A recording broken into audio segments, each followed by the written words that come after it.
Hey guys, how's it going? Matt from Foul Ball Productions here. Thank you so much for joining me tonight. I hope that you're doing well. I'm doing great. Thank you. Welcome to another episode of the MFer Cocktail Lounge.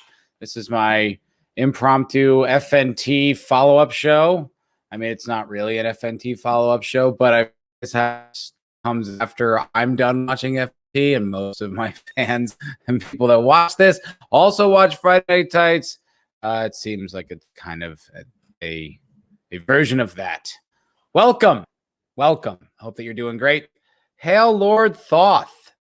Good to see you, my friend. Glad you're here. I'm hoping to do a stream soon with Lord Thoth. Well, we could talk about the most recent episode of The Expanse, because I noticed that he didn't like it. I didn't either. And we had a chat on Jake's channel the other day. Hail Jake D. If you guys aren't subbed to Jake D, go head over there, check him out.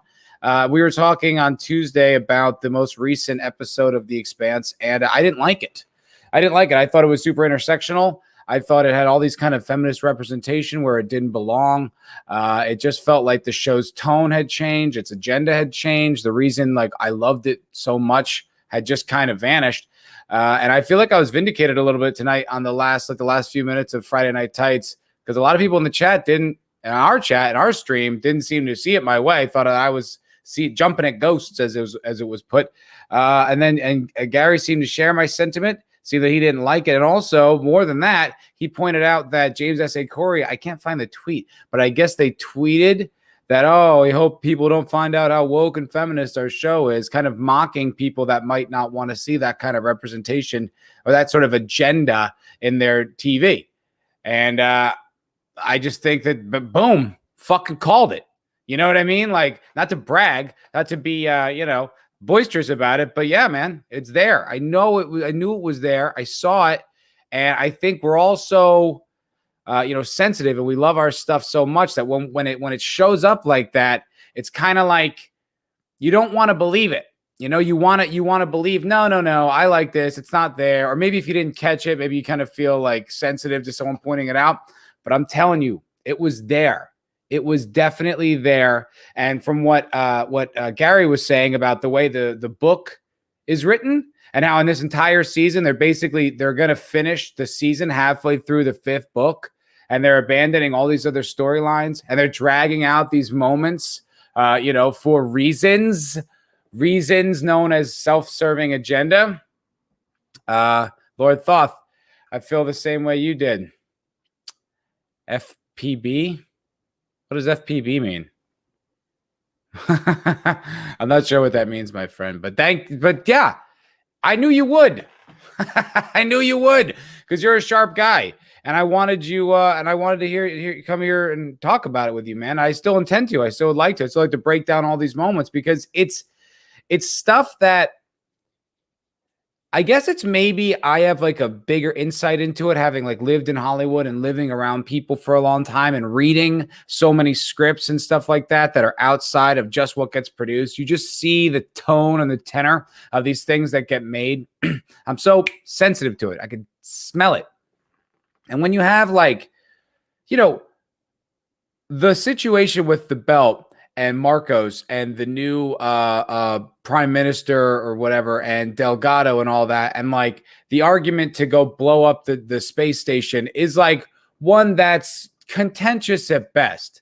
It's not like I'm sitting there, being oh, that's a great idea. They should definitely go blow up all the belters. Oh, FPB, that's an abbreviation for Foul Ball Productions. Thank you, sir. Thank you very much. But when I'm not sitting there they should definitely go destroy that space station. No question. What kind of obviously this is what they should do, right? And then they, the show has the women stand up, and I'm oh, wait a minute, really? Is this a barbaric action? It's no. Oh, everybody was just kind of maybe that's sort of a gray area. But then they highlight it, then they show it, they tell the story all the women stand up and one token guy. But really it was a female rebellion against aggression.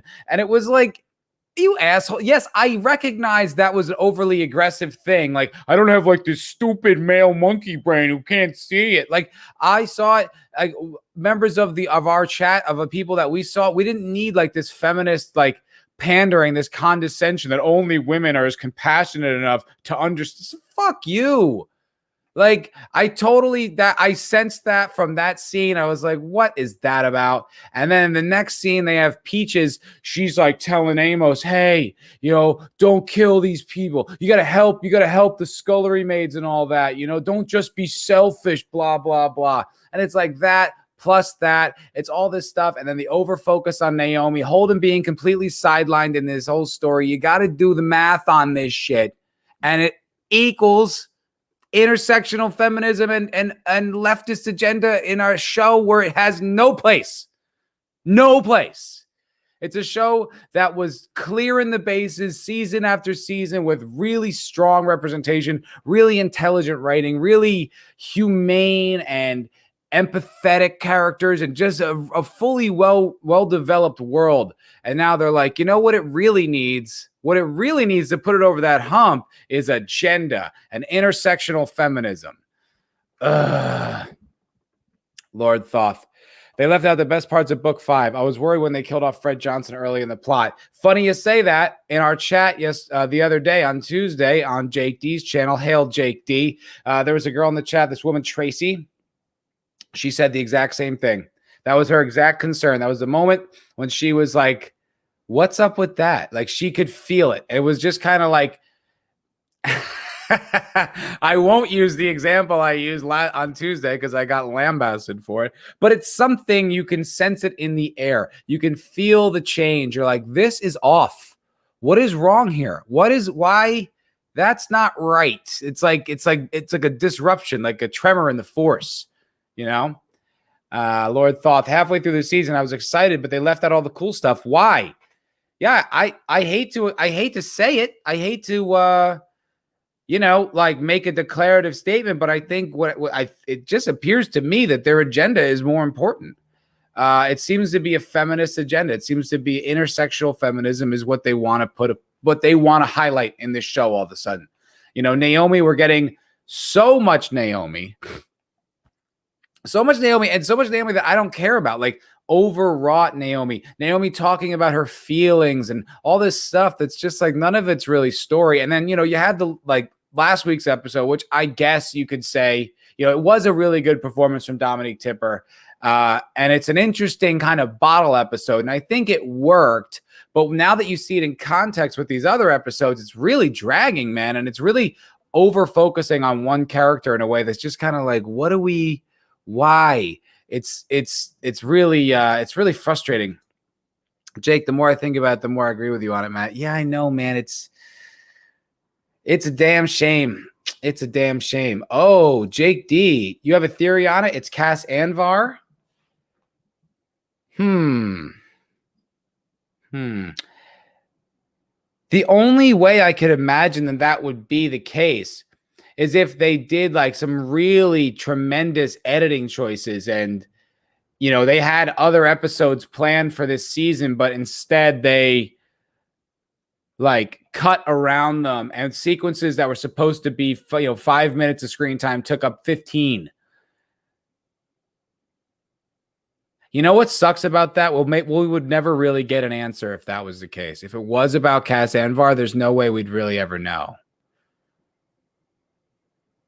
I don't know.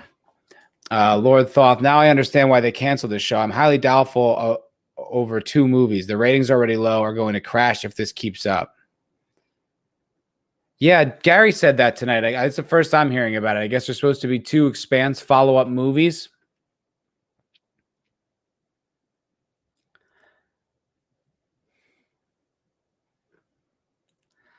I almost don't care. I can't believe I'm saying it, but I almost don't care. If it's going to be an intersectional feminist lecture, I don't care. I don't care what form it is, what color you represent, whatever like new magic trick you try to convince to push on this. I'm not interested in it. I will never be interested in an intersectional feminist lecture. I don't care what package you put it in. I don't want it, and neither does the audience. Shove it up your ass. We're tired of it. Why do you think your ratings are tanking? It's like Gary was talking about this earlier with the whole Star Wars thing, and like Kathleen Kennedy like snatching at this new opportunity that was created with The Mandalorian. And it's like, yeah, and it's like they don't understand that, like, oh, well, now this time it'll work. Now that we got the bait and switch, now that we got we're never gonna like it. We are never going to enjoy a lecture on intersectional feminism. It's never going to be interesting. We're never going to absorb the message. We don't want to hear it. I don't understand how much clearer we have to make this. Drop the bullshit. What is so fucking complicated about this? Stop lecturing your audience. Stop just injecting your agenda where it doesn't belong. Tell us a fucking story. Tell us a fucking story. And then we will show up. If not, we're out. And if the Expanse is going to continue to do this, I will continue to cover it, and I'll destroy it. And I've got a pretty loyal audience all of a sudden. Lots of Expanse fans. Not that big. Big enough. I'll talk about it. I will eat it up, man. It's just everywhere. It's absolutely everywhere. It's so demoralizing. It's constant. And they always think they're going to slip it by. We're not going to notice this time. Really? Like, I'm more savvy now, you dumbass. I'm sharper than I was before. Oi. Jake D. There's a reference to Cass Anvar. They wanted to cut him out as much as possible, so his story is gone, and his story likely relates with the Holden story. That's an interesting theory, Jake. That's an interesting theory, that they would drag out the whole season instead, like that they would like just cut their own episodes and find a pinch point where they could take out Cass, and then they won't have to deal with it anymore next season. It's shady as shit. It's shady as shit. The tone of the tone of the show changes. We have this whole thing with Cass, no answers. Excuse me. No conclusions released, just that he won't be joining us.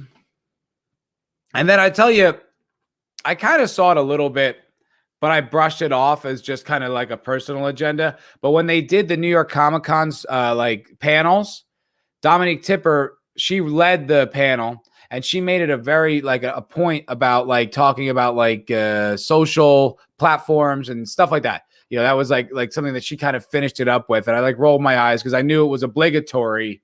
But now with what we see, it's like, oh no, they intended to turn this season into this is the first time they're going to turn the Expanse into a platform.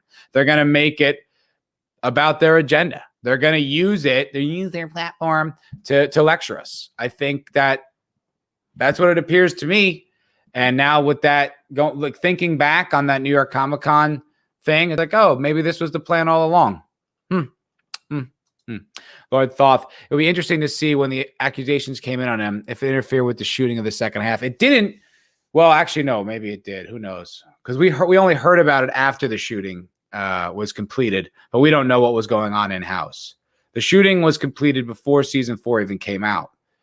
So I wonder if maybe they're like saving episodes for next season, like under Jake's theory. I don't know. That's interesting. Interesting theory. I had not considered that.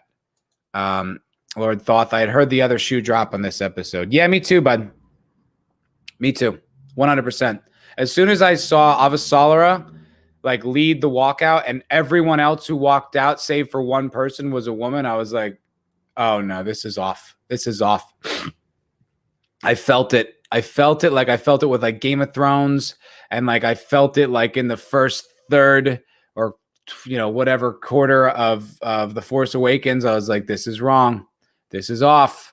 This whole tone is different. This whole thing. I honestly think it's because when you start getting into agenda, when you start writing about agenda, when that's the motivation of why you're telling a story, I authentically believe, from a writer's point of view, from a creative person's point of view, you block your muse. you block the very inspiration that allows you to create, and it comes out shit. It comes out transparent. It comes out clunky and obvious and ham-fisted because it's not natural to the writing process to put agenda, to put like your politics in there. It's not natural. It's not part of the process. So when you start forcing it in, it all of a sudden it clink, clunk, clunk, clunk, it doesn't work. And I think that's exactly what happened with this episode because it just didn't ring true almost from the beginning. And every scene was either like it was too long or didn't accomplish much. And then it was just so focusing on the female characters to the point where it was just kind of glaring. It's like, I've always been on board with these female characters. Not once have I ever had a problem with any of the female representation in this show ever. Not once. But now it feels like you're using it as a tool or a weapon or a platform or whatever. And it's like, oh, we're doing this now. We're doing this. The Expanse flipped. I guess it was only a matter of time, really, because it's, you know, if you watch them, if you see their social media presence, if you see James S.A. Corey's social media presence, I mean, it's about as toxically woke as you can get. So I always assumed that they had artistic integrity. You know, I always imagined that like they kept those things separate, like one should, like I do. I don't write my politics into it. I'm not like, hey, here's what I think, everybody. Look. This is what my thoughts are. Read them and absorb. I'm right about things. Fuck off. No, I didn't. No, good writers don't do that. Interesting writers don't do that. You write stories, motherfucker. Ugh. And I always thought that they had that extra level of gift of writer, you know, like integrity, that they didn't do that they felt the way they felt, but they told the stories they wanted to tell. Guess not anymore. Guess not anymore. Eric K is here. Hello, sir.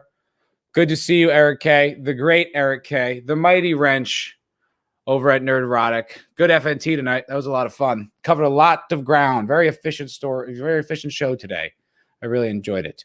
Lord Thoth. It's hard to watch. My wife sighs when I hit the pause button on our shows and give her the look. She sees it too. It was impossible to ignore. Also, it's just not been interesting. I mean, what have they accomplished over the past 3 episodes? Almost nothing. Like the story is barely moved. I mean, James Holden, Jesus, man. And you'd think he's coming from like the other side of the sun, you know, like where is he in reference to this, to Chechmoya? It's like Chechmoyka or whatever. Like it's so random and they're not doing a good job of giving us like our solar system geography. So they're just kind of like, I don't know. It's taking a little while. Well, fun development, guys. We got a guest on the MFer Cocktail Lounge. It's none other. You know him. You love him. The mighty Jake D. Hail, my Cocktail Lounge. So by God, I poured myself a little bit of 15-year Macallan for this. Nice. Very fancy, my man. I wish I could have a big stogie to go with it because that's what you need. It's what you need, brother. The funny thing is, I'm just drinking water for the Cocktail Lounge. Oh, I know, dude. I'll be up for 2 minutes while you get a real drink. I'm not drinking tonight. I'm taking it easy. I'm staying sharp, even though it is sort of contradictory to the whole branding of the thing. But I'm taking it easy. The more I think about it, the more convinced I am that this absolutely was the woke switch. Right? Yeah. And it was,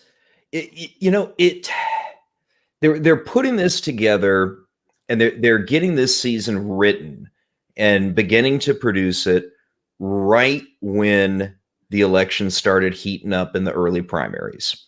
Yes. That's when they threw this shit together. And to your point, the writers, I mean, everybody's always known that the writers of this show are very left-wing, very woke, very, very much about a lot of the things that drive a typical fan insane. Absolutely. We've always known that. That's why people in our sphere don't follow them on social media sites because it'll just blow your fucking mind up, man. But, until really kind of episode 6 of season 5, everything before that, the agenda wasn't there. It wasn't there.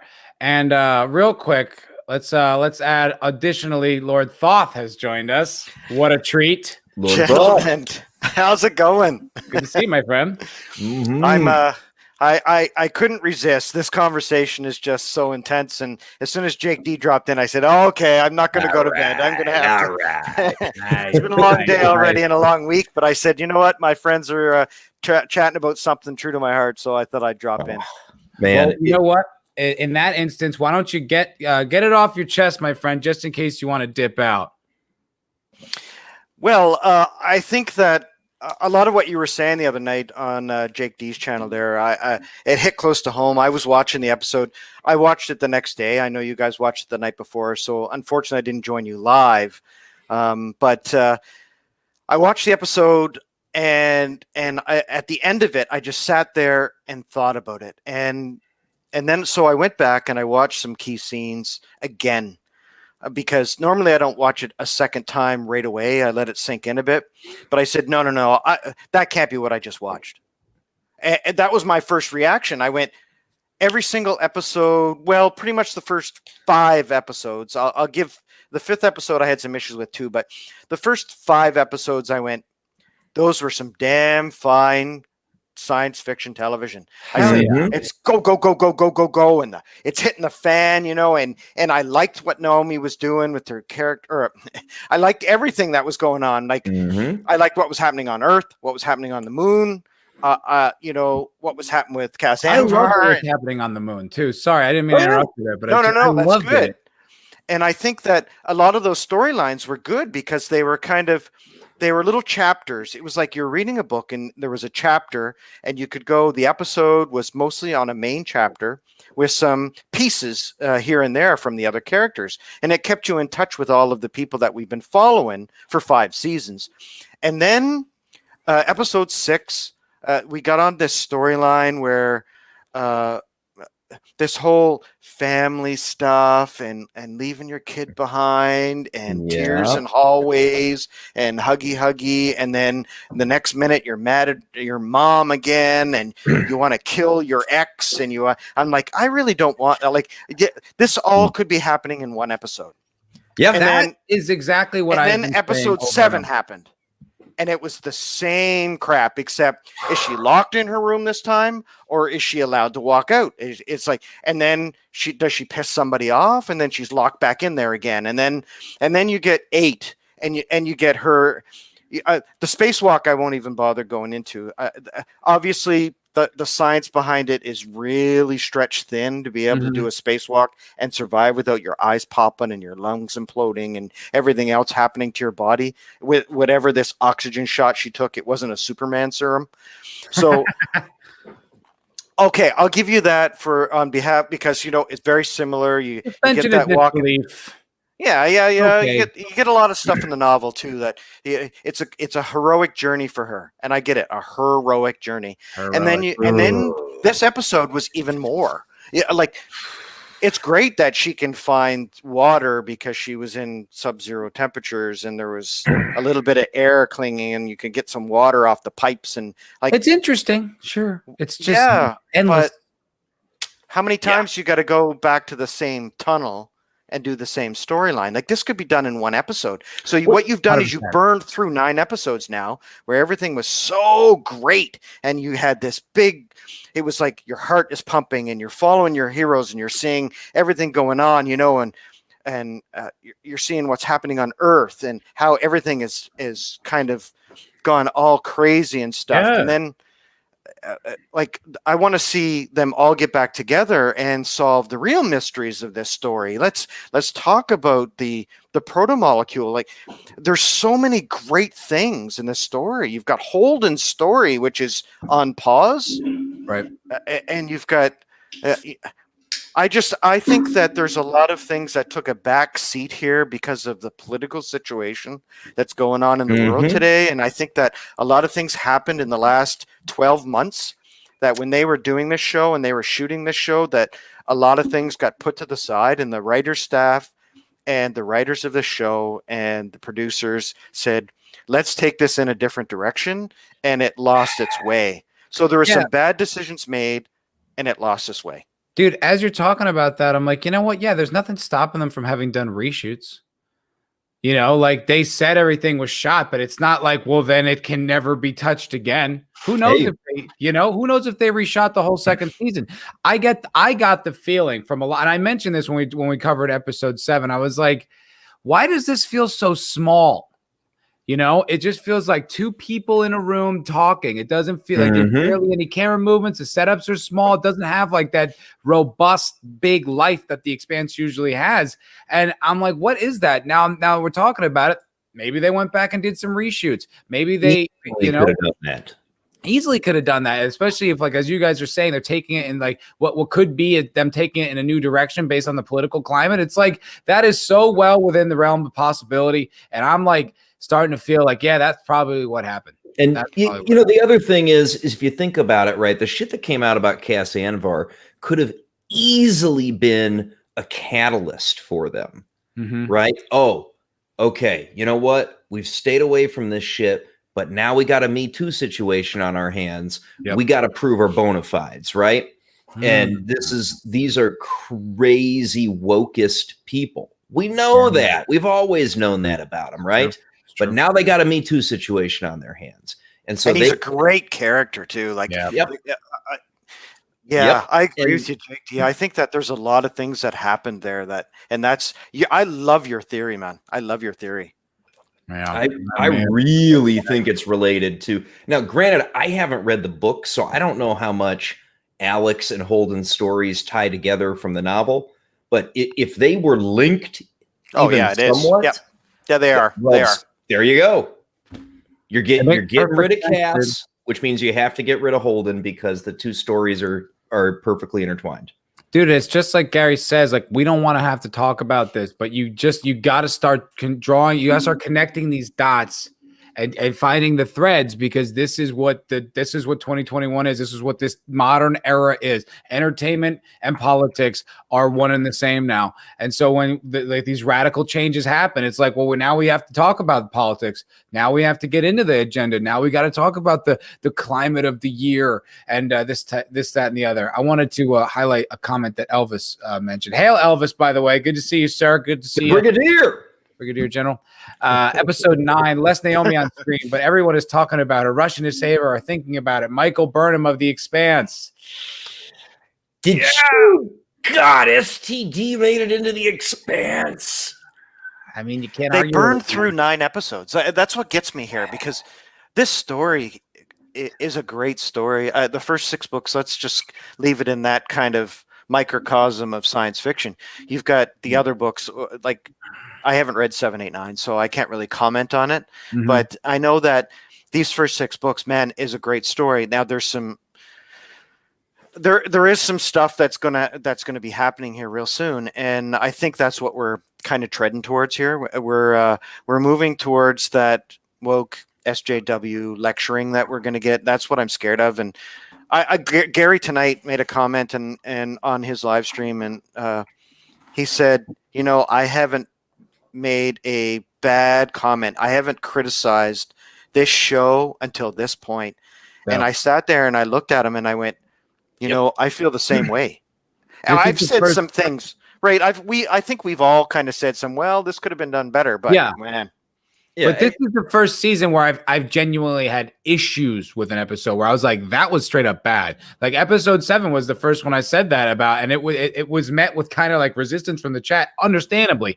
But it was like, this was the first time I was ever like, that was not good. Like from a writing standpoint, that was like inefficient. It was just people talking about their feelings. The story didn't move. I was like, well, that was a weird hiccup. This show generally doesn't do stuff like that. And then the next episode, which we've talked about, was very good. But now when you see it in context of all 3, and this last one was like, I mean, it was like intersectional. It was women making the moral decision and all the men needing to be led. It's a generalization, but it was there.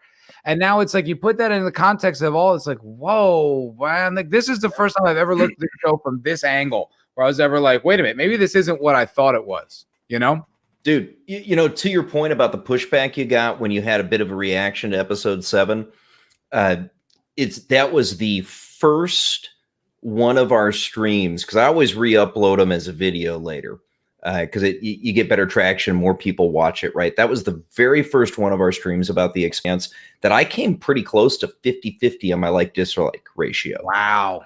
Like, is crazy. I'm looking at it, it's like, holy shit, that's like my most disliked video ever. You know? Wow, that's Wow. pushback for sure. Wow. But you know what? If you look back, if we were saying that about The Force Awakens when The Force Awakens came out, it would have been the exact same response. Yep. People, it took time to settle in for people. People don't want to believe that their thing can get destroyed like that. And I don't want to believe it, but I'm also not going to like simp for it. Yep. And you know, starts to suck, you're going to hear from me. The funny thing is, though, you go to our episode 9 review from earlier this week, and still more than the typical dislikes that I get on a video, but like basically half the dislikes that we got from the episode 7 review, turned into thumbs up on that video. Interesting. People were coming along, Yeah. I think. I think even throughout that stream, we got some people like duct tape and stuff. We're kind of like, okay, maybe I see what you're saying here. And I actually went back and listened to it. And I think the way I came out the gate, it was a little like, wait, so you have a problem with Peaches not wanting them to kill people? And it was like, no, it was all this other stuff. It was content, you know. But well, I mean, if you listen to the stream, you're getting me on board by the end of the stream. Yeah.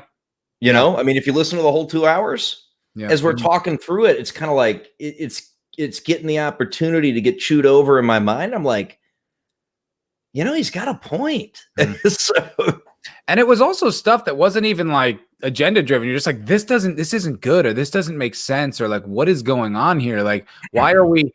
And it sucks because we couldn't have been more hyped up for this season. I mean, when you got those first 3 episodes, man, I was like, this is kind of the greatest thing I've ever seen. And I said early on in my streams, I was saying I think this could be the best season of television maybe ever.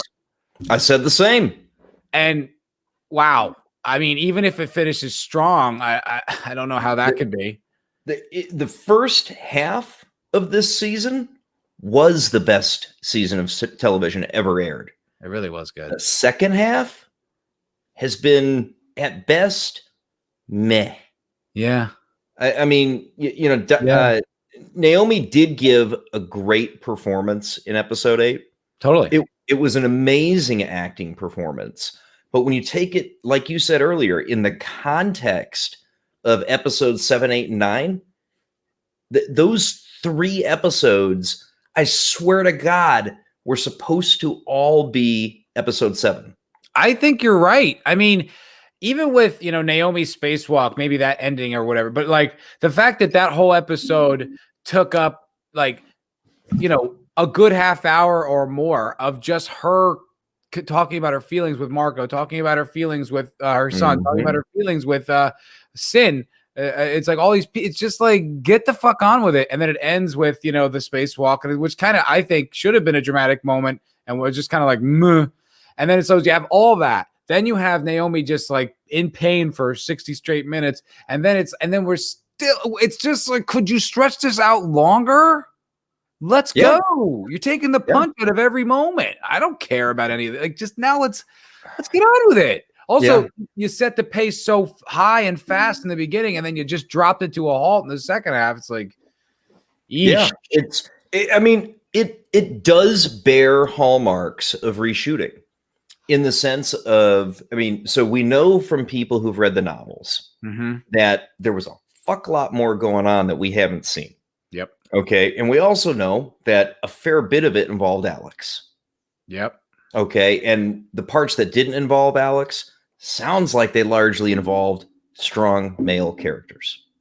Okay. Now, I grant you, I haven't read the book, but that's the sense I got from listening to Tracy in the comments on Tuesday and from some other folks since then.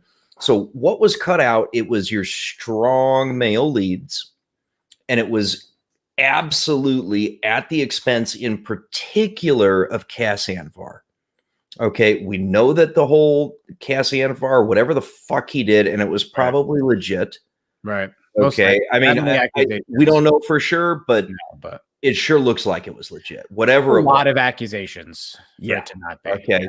So whatever he did probably happened, and you're woke as fuck writers. What do? Mhm. You get him the fuck out of the show, and you prove your woke bona fides. Yep. So you mute your strong male roles, you expand your female roles, you put Avasarala in the lead of a female rebellion, you get Naomi feelings in hallways, you get Naomi hugging and making crying with her son and her ex-husband trying to win her back or whatever the fuck. I don't even know what the fuck that was. I mean, Marco was such a great villain, but now he's got this fucking thing for his ex-wife. Why would he even give a fuck? I don't know, and he's not even menacing anymore. Like even when he was like, it's just we were talking about it with his relationship with Philip. It's like, and then Philip got mad. It was like, who is Philip and why is he upset? Like, what was his motivation? And then just like Marco's being like, he left us. It's like, was that a manipulation or she left us? It's like, do you straight up think like she left you? Like, I'm not sure. This is a stupid complaint about that scene, probably, but like his posture and the way that he looked and how he was kind of like all puffed up and like it was so unnatural looking. Yeah. Like as if it was like an attempt to try to make him look imposing. He seemed to kind of, I don't know. He seemed off. And something I was just thinking about, it was just like the fact that James S.A. Corey, these guys think that they could put this in a show that probably has more than maybe any show, like fan support, that this is a fan supported show. So much so that it literally got rescued and resurrected by a fan movement online that they think led by Cass Anvar. Good fucking point. Led by Cass Anvar, that they think that they can now slip past us some intersectional agenda, and we're not going to notice, and we're not going to have an issue with it. You know, I got news for those fuckers. I didn't like Trump either. Don't like Biden either. I don't like any. Don't care. Like it's got nothing to do with I don't like any of those assholes. 200 years in the future. You know, I don't like those fucking hedge fund managers that just got stonked. You know, I don't like any of those elite fuckers. None of them. Okay. Well, I have some. So I have some story writing stuff. So this is pretty minor in the books, but there's some stuff that follows up here. I won't go into too many spoilers because that might spoil season 6. I don't know if I care anymore. I was just gonna say. So you have Delgado and Pastor kind of working together to send this attack into Pallas. It was Pallas, right? Pallas was the asteroid, and which killed military targets, obviously, and civilians. And for the Earth UN government to do that was extraordinary. Now, I get Avasarala's heat in that meeting and how upset she was. Obviously, she also had some ego involved in the heat in that conversation, and also the death of her husband because of that she wasn't told. And I get that that's part of why she was upset, because they went behind her back. Well, they went behind her back because they knew that she would fight against it, because she's upholding interstellar law here. We're talking about the law of Earth, Mars, and everybody else in the solar system, whereby you don't attack civilian targets. It's like the Geneva Convention. It's like it's like big war crimes issues right there. So 100%. I have some problem that look, I get that Delgado would be pushing for that kind of military strike, but you're just asking for the terrorists to get more to get more people on their side. And I also understand what happened in New York a couple of years ago and why this was kind of put into the story, because at the time when this was being written, it was certainly in most recent memory and what happened and what the United States did in reaction to what happened at 9/11. So and 100%. And look, the point is met. Like, I agree with the sentiment. I don't think they should have destroyed Palace. I don't think that like the next smart thing to do is to radicalize the rest of the belt by literally declaring war on it. But like the idea that only the women in the high command recognize that is so fucking condescending and so like you're going right where I was going. Yeah, it's so much fucking agenda, right? And it's preachy. And it's telling us who we should hate, right? And they don't mean in the show. They mean in real life. They absolutely mean in real life. And that pisses me the fuck off. Now, was this... It was preaching. This episode was a lot of preaching. Was 100%. It as preachy as The Last Jedi? No. But it was very fucking preachy. Yeah, you know? No, I mean, like a gender studies course isn't as preachy as The Last Jedi, but I mean, like it's pretty bad. It's pretty bad. And the worst thing was it was clunky. It wasn't even that because they kind of established this, I think, in the episode prior with Avasarala. And I remember feeling like, that's a lot of women that are having pushback on this. I was like, well, there's also men that are pushing back. Okay. Like, but you know what? I had my own cognitive dissonance where I was like, oh, that's probably, I don't want to believe that's what's happening. That's not what's happening. But then you see it like come out so profoundly. But the worst part was the clunkiness of it was that the next scene you had Peaches being like, hey, Amos, we got to save the scullery maids and all this shit. It was just like, oh, okay. All the men in this just need to have their hands held. They just need to be led by a more intelligently compassionate woman. And we're all just, okay, whatever you say. Do you mean Timmy? Do you mean Timmy? That's his name, eh? Timmy. I could have. If he was getting led around by his dick, but he wasn't. Not yet. Yeah. They might not even do that. Yeah, in a vacuum, if it's a singular event, you kind of go, okay. But if it's scene after scene after scene, there was like 4 scenes in a row where I was like, Whiskey Tango Foxtrot. Yep, me too. It just made no sense. Like it was... anyway, I was in my Airbnb watching on a tablet, screaming. I was just yelling, and I was like, "Oh god, these people probably think I'm crazy." But I was just like, no, not this show too, not this show too. No, my poor remote. All I can say is I'm glad I have a projector screen downstairs because my poor remote. I'm gonna have to get the duct tape out pretty soon because I keep throwing it at the screen. I wanted. There's lots of STD marks on it, so now it's got an Expanse mark. Dude, what kind of crazy HIV and gonorrhea burning do you got going on in that projector room of yours, Thoth? There's a lot of anger gets left out. Yeah, you've created like a singularity of suck in that room, man. Yeah, that's true. I need a blankie, I think. I wanted to address some things in the chat here because there's some really good shit flying by, but I didn't have a chance. This is a great point by Elvis. Naomi didn't get any performance. Dominique got some. I know what he means by that, I believe, is that the character of Naomi is wherever. She's off in like some stasis somewhere. But Dominique got to show her acting abilities. And it's like, I kind of feel like maybe he's right. It's fair. If you follow Dominique Tipper on social media, boy, she is in deep with the woke stuff. I had to stop following her during the summer because it was impossible. It was just like, oh God, it was every day. And it was really angry and emotionally charged stuff, like that super woke show. I was like, oh boy, good boy. It's fair. It's hard to take, man. Elvis, they ruined their show because they hate Trump and now they are busy blocking people on Twitter. Typical TDS syndrome. Insane.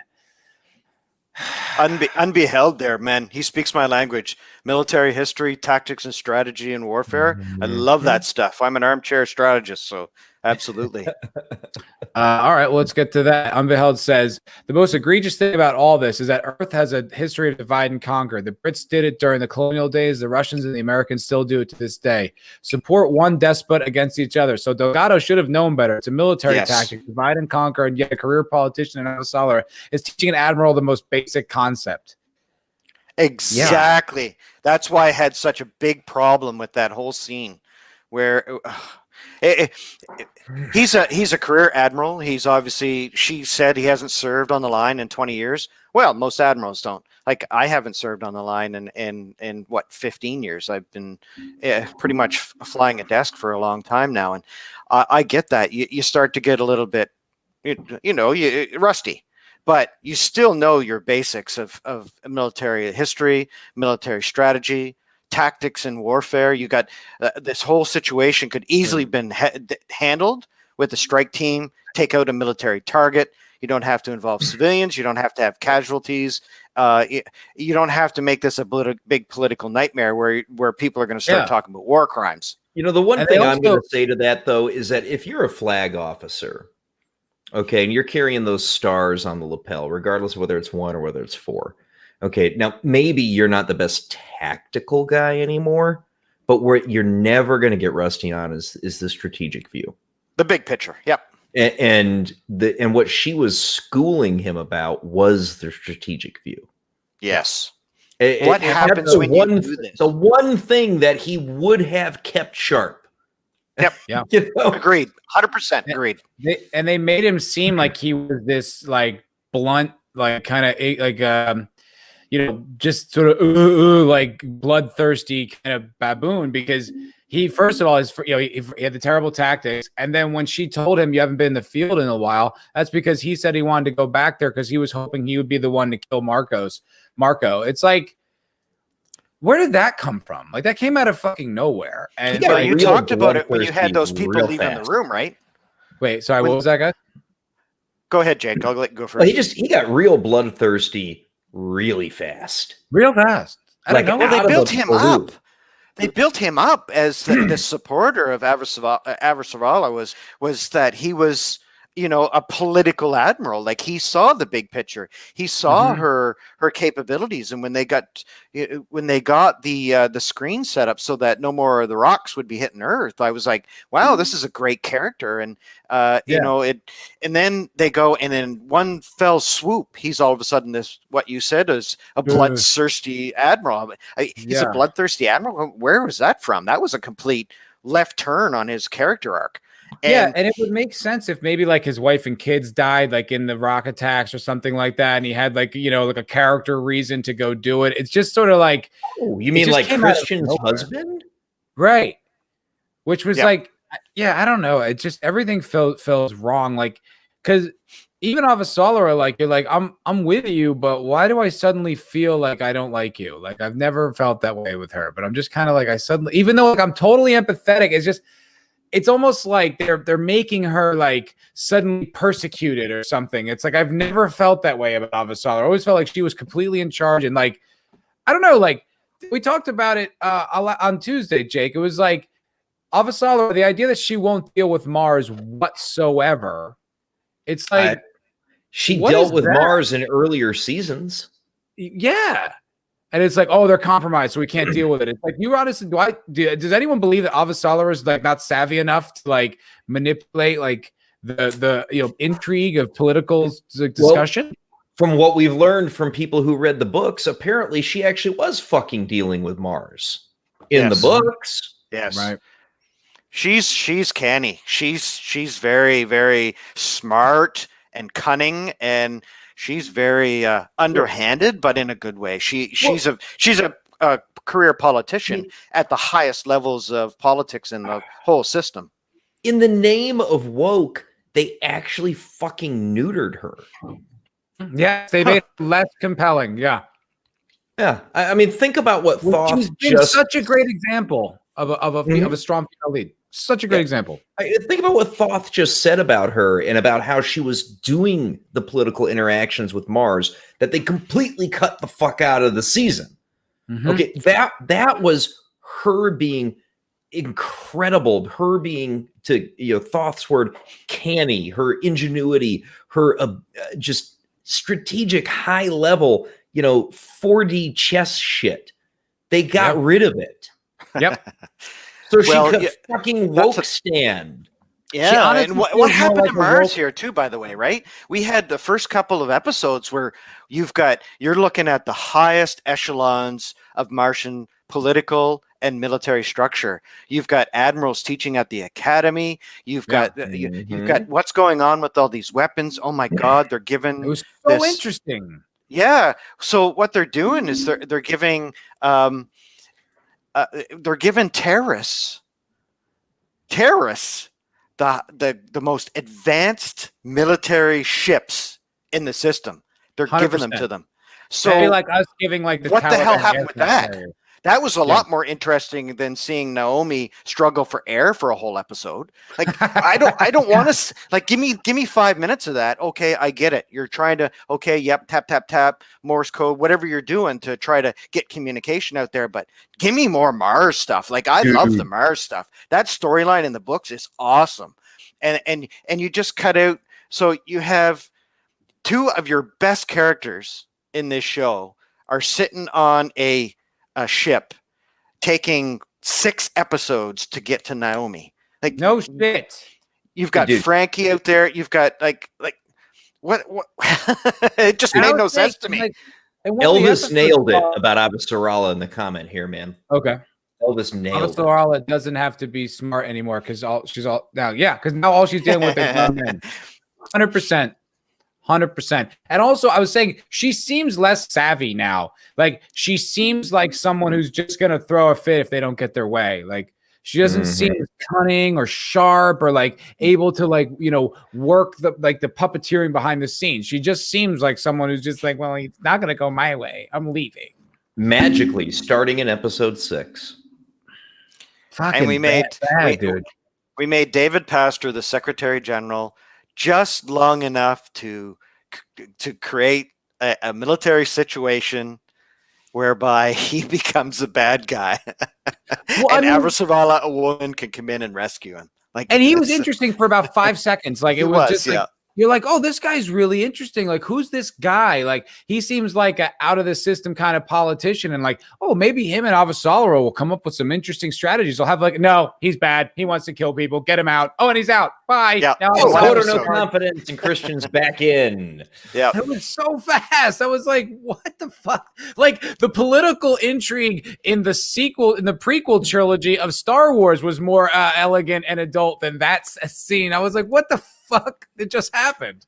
It just and they did everything behind the scenes. Well, off camera. Everything was done off camera, and then all of a sudden Delgado walks in, and by the way, I'm in charge now.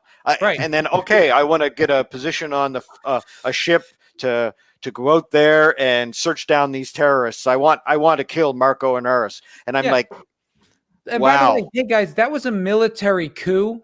Or you know what I mean? Yes. He just removed a sitting leader, like behind the scenes. Like, is there any kind of public opinion about this? Did you have to make a statement? Like in the wake of a disaster, doesn't it kind of look like a sitting prime minister was just dethroned? Or it's just like, wait. Don't you worry your little head about that. Christian's in charge now, Matt. Come on. It's like, well, then why did you just put her right in charge? Like, why did you have this whole little thing with Pastor? What was that all about? Well, at least he was worry about that. That's just your toxic masculinity speaking. He was only impeached once. He wasn't impeached twice.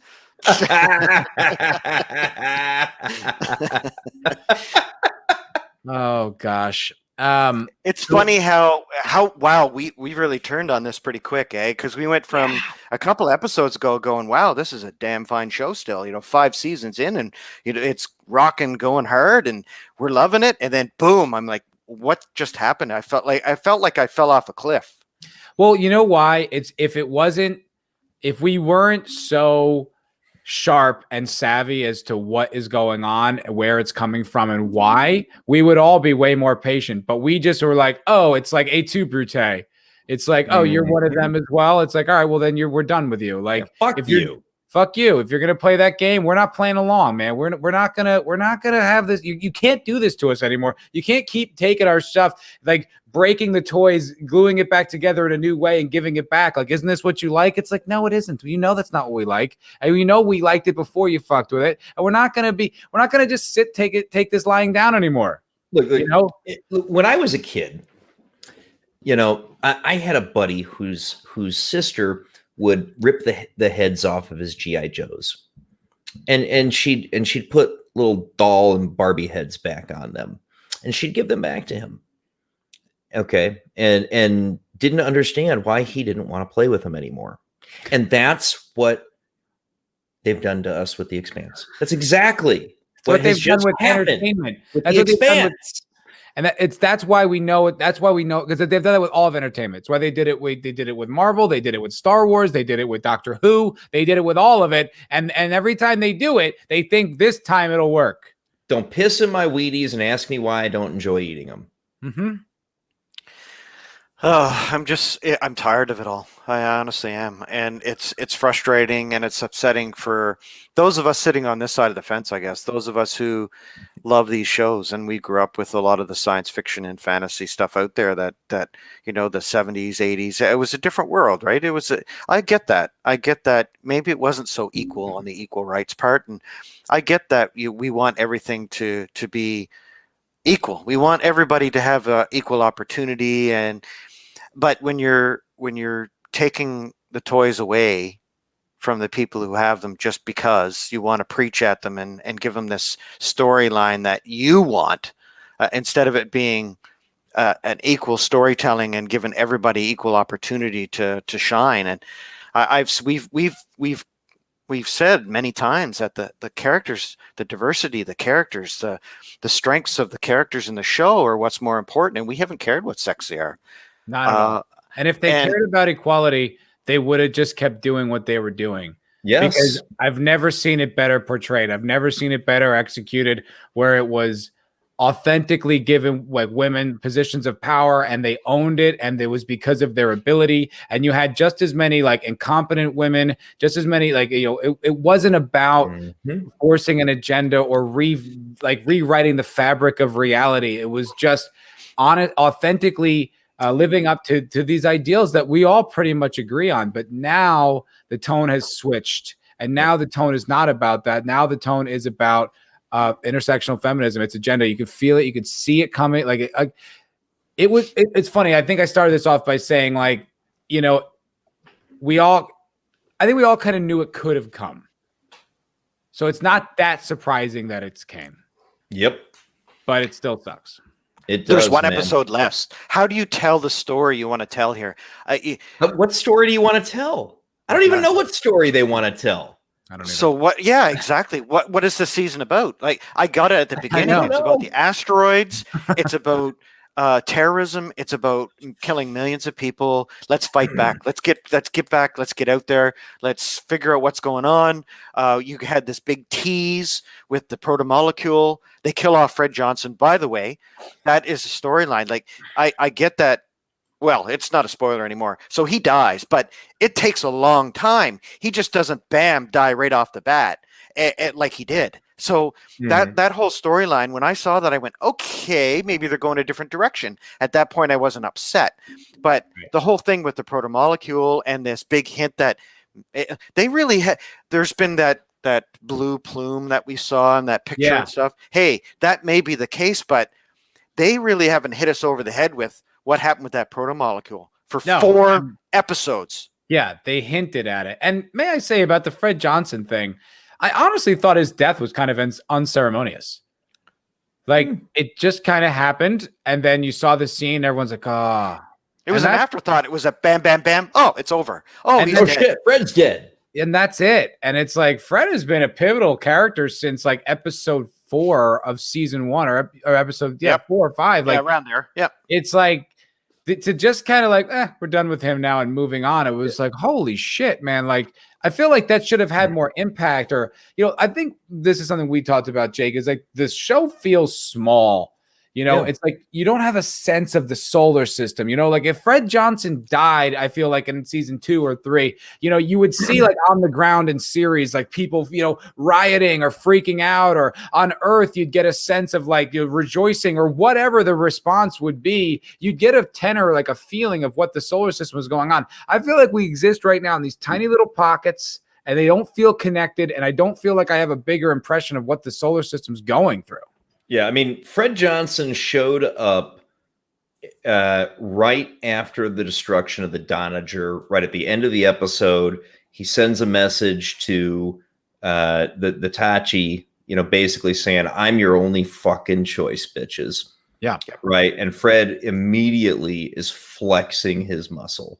He uses that as political leverage. Yeah, absolutely. Absolutely. And, the death of Fred Johnson should have been one of the more, it should have been almost as shaking as the rocks hitting Earth. Why? Yeah. Johnson is one of the co-leaders of the two major factions of the OPA controlling the ring gates. 100%. Okay, between Johnson and Dawes, those were your two major power brokers in the ring. All right. Among the Belter, the greater OPA region, among all the Beltalaudas, Johnson is probably the single most influential personality and power in the entire fucking belt. And the only person secondary to him is going to be Anderson Dawes. And he's a good dude. Like he's like proven to have like a strong moral center and someone who like while does do political stuff, often is really like in the right in what you could consider an objective moral right. Yeah, exactly. And so he is, for a large portion of the belt, if not somebody to look up to necessarily as the leader, he's certainly a presence. He's a mega presence among the belt, right? But not only that, Johnson's also the butcher of Anderson Station. Yep. He is a fallen, rejected symbol of the over-aggressiveness of Earth. Yeah, good point. Okay. And he symbolizes Earth's mistakes in many ways and the wrong things that the Inners have done to the Belters. Okay. Yep. So he is this dual character that means many, many different things to many, many different peoples. Everybody in the UN government knows who the fuck Fred Johnson is, and they love him and they hate him and they fear him all at the same time. And Fred they don't underestimate him, right? You can't underestimate a guy who was a senior officer in their military who did what he did. He has a lot of political and military clout. He's got a lot of allies. And I know he's pulled a lot of those favors in to get where he is, but he's also an ally to the belt, and he's given a lot of them employment. He's given them a lot of them a life. A lot of them trust him and are fanatically loyal to him. But there's also the other side too, where they do fear him. And fear sometimes can be a good motivator, but it also can be what we've just seen is a bad motivator. Yeah. Well, he was also like, don't forget, he was also instrumental in saving Earth when the proto-molecule rock was hurtling at Earth. Like he was instrumental. He launched off the fucking nukes that saved Earth, for God's sake. Yeah, and he like talked with Avasarala, and there was like this back and forth, and they got the they were able to save Earth. So it's like the fact that he's just gone. And it's like, okay, moving on, I think really indicates the fact that this show is not in line with its vision as much as it used to be. I've gone through every episode of this show on my channel talking about it, like trying to be as objective as I can, like with writing flaws. And I think the one thing we could always come back to, and you could even see it in the beginning of this season, was they knew their world, they understood their world, and they knew what like the consistencies, where the soft spots were, where like what was a hard and fast rule. And it always seemed consistent, always seemed authentic. This is the first time where I don't even recognize this show. Yeah. Like, I mean, it doesn't even have the same feel as it, like, Yeah, I mean, how does Fred Johnson die and nobody fucking notices? Well, he doesn't die getting shot in the back, that's for sure. He dies in battle, which is the way the character should go out. Like getting killed that way. He should be in a fleet battle between the good guys and the bad guys, and going out with a bang, and not getting shot in the back and then unceremoniously dumped. Like it kind of it hit me because I didn't like that ending, and it kind of he's kind of a hero to many and a villain to some, but it was a great character. And when I saw that happen, I was pretty upset because I know where he goes in the story, and that ending him in season 5. So a lot of what's going on here, I think, is their pullback. Right? You've got season 4 where, it was a little slow and there was a lot of dragging going on, and we spent a lot of time, digging in the dirt on another planet, and that's cool. But you expanded your universe in this show, and you now you can go to other solar systems, other planets, and then all of a sudden, boom, you made the universe small again. I've been saying that, dude. I've been saying that ever since the ring gates opened up. I'm like, why are we not talking more about these outer planets? And we got a little tease though, because when Holden is getting close to the protomolecule, and he's talking to the people on the station. He's having this whole discussion with Fred Johnson, and he's talking about how what he felt and what the builders, what killed them off, and that there's the protomolecule was created for a specific reason. Let's talk And what about that reason was, and that when he was traveling through the gates, he felt like something was waking up, and we got a 5 or 10 minute discussion there that really teases what happens in the books, right? And then they just don't go back to it at all. You get that brief imagery of that sort of fire-ish kind of creature looking, flamey, like wraithy kind of thing, and that's it. That's all we fucking know. That's something that they could have done with Holden's character this season if they don't want him to impact the story for whatever the fuck reason. If I was Steven Strait, I'd be fucking pissed off. By the way, he is the anchor of this show. He's the lead character essentially, and they have sidelined him. I'd be like, oh, in my 5th season, when it's going to be probably the biggest show, I don't get any fucking screen time. I would be pissed. I'd be real pissed. But anyway, like if they didn't want to deal with him, like they could have had him like dealing, figuring out proto-molecule shit on the ship or whatever. Like they could have had him doing fucking something related to what you were just talking about. But I wanted to discuss a comment that Unbeheld had. All because some suit at Alcon decided to increase the licensing fee, which probably is what made Amazon bail out on season 7. And they sell this to the public as potential movie series. Do you guys know anything about what he's talking about? This is the first I've heard about anything. Just this week is first time I've heard that myself. And apparently there's been some scuttlebutt that the way to finish the story would have been through a couple of movies. After season 6.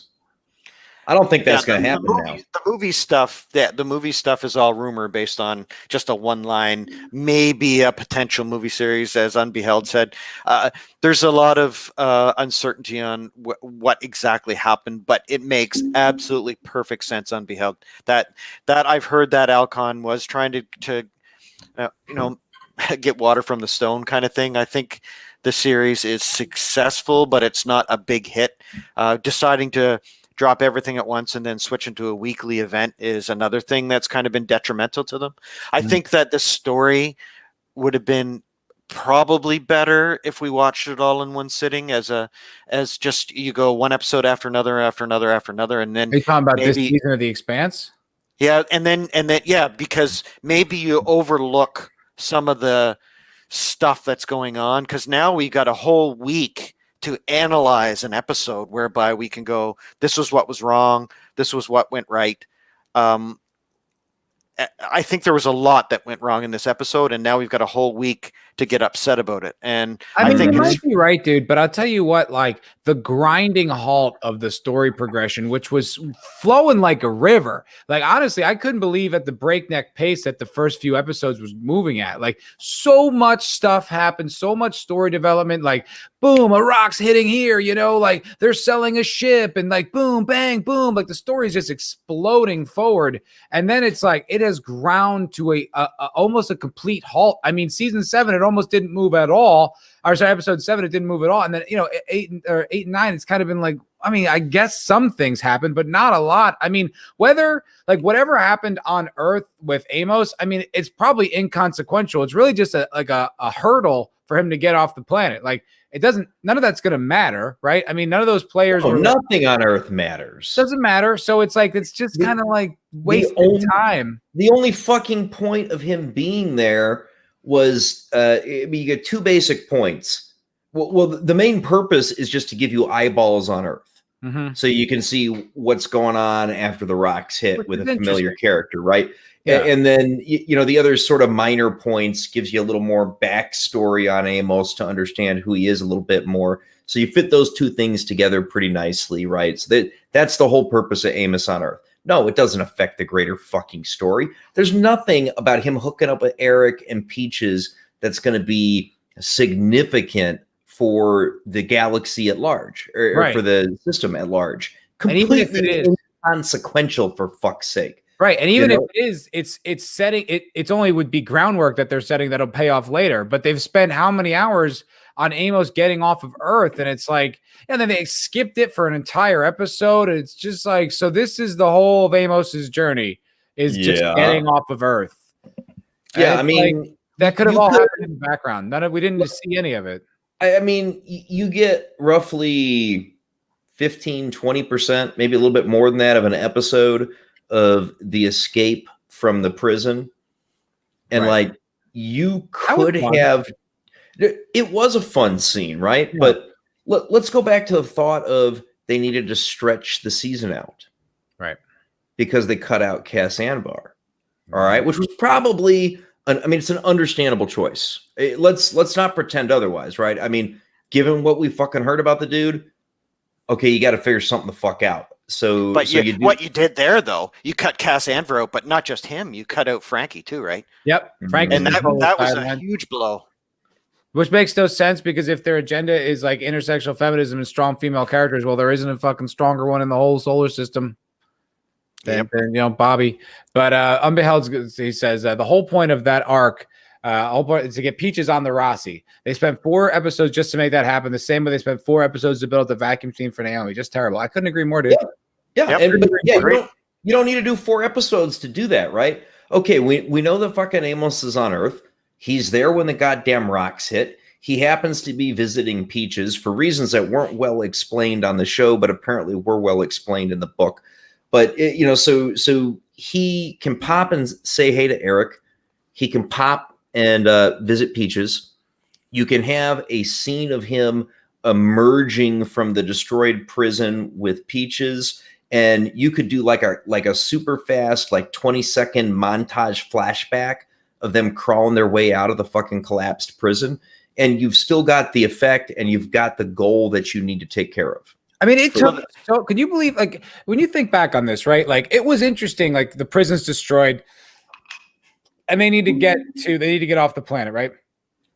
So what you think is going to happen, they're going to go to Baltimore and they're going to leave. That's what you imagine is going to happen. Like, if you think back on if you knew that, like, where this was going when that storyline was first introduced, like, I don't think we'd believe it. You're like, wait, they're going to take the entire season for him just to get to New Hampshire, to get off the planet? The fuck?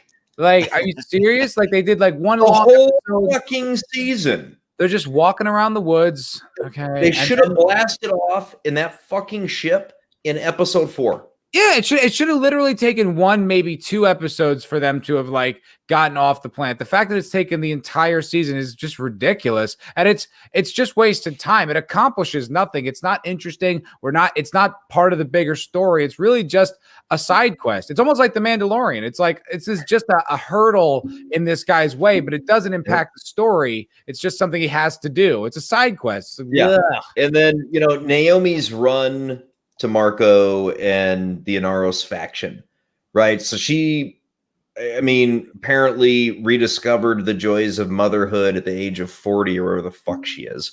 And she goes after her kid because he's hanging out with Marco the terrorist. Of course, she's known that her kid is hanging out with Marco the terrorist for, his whole fucking life. Yeah.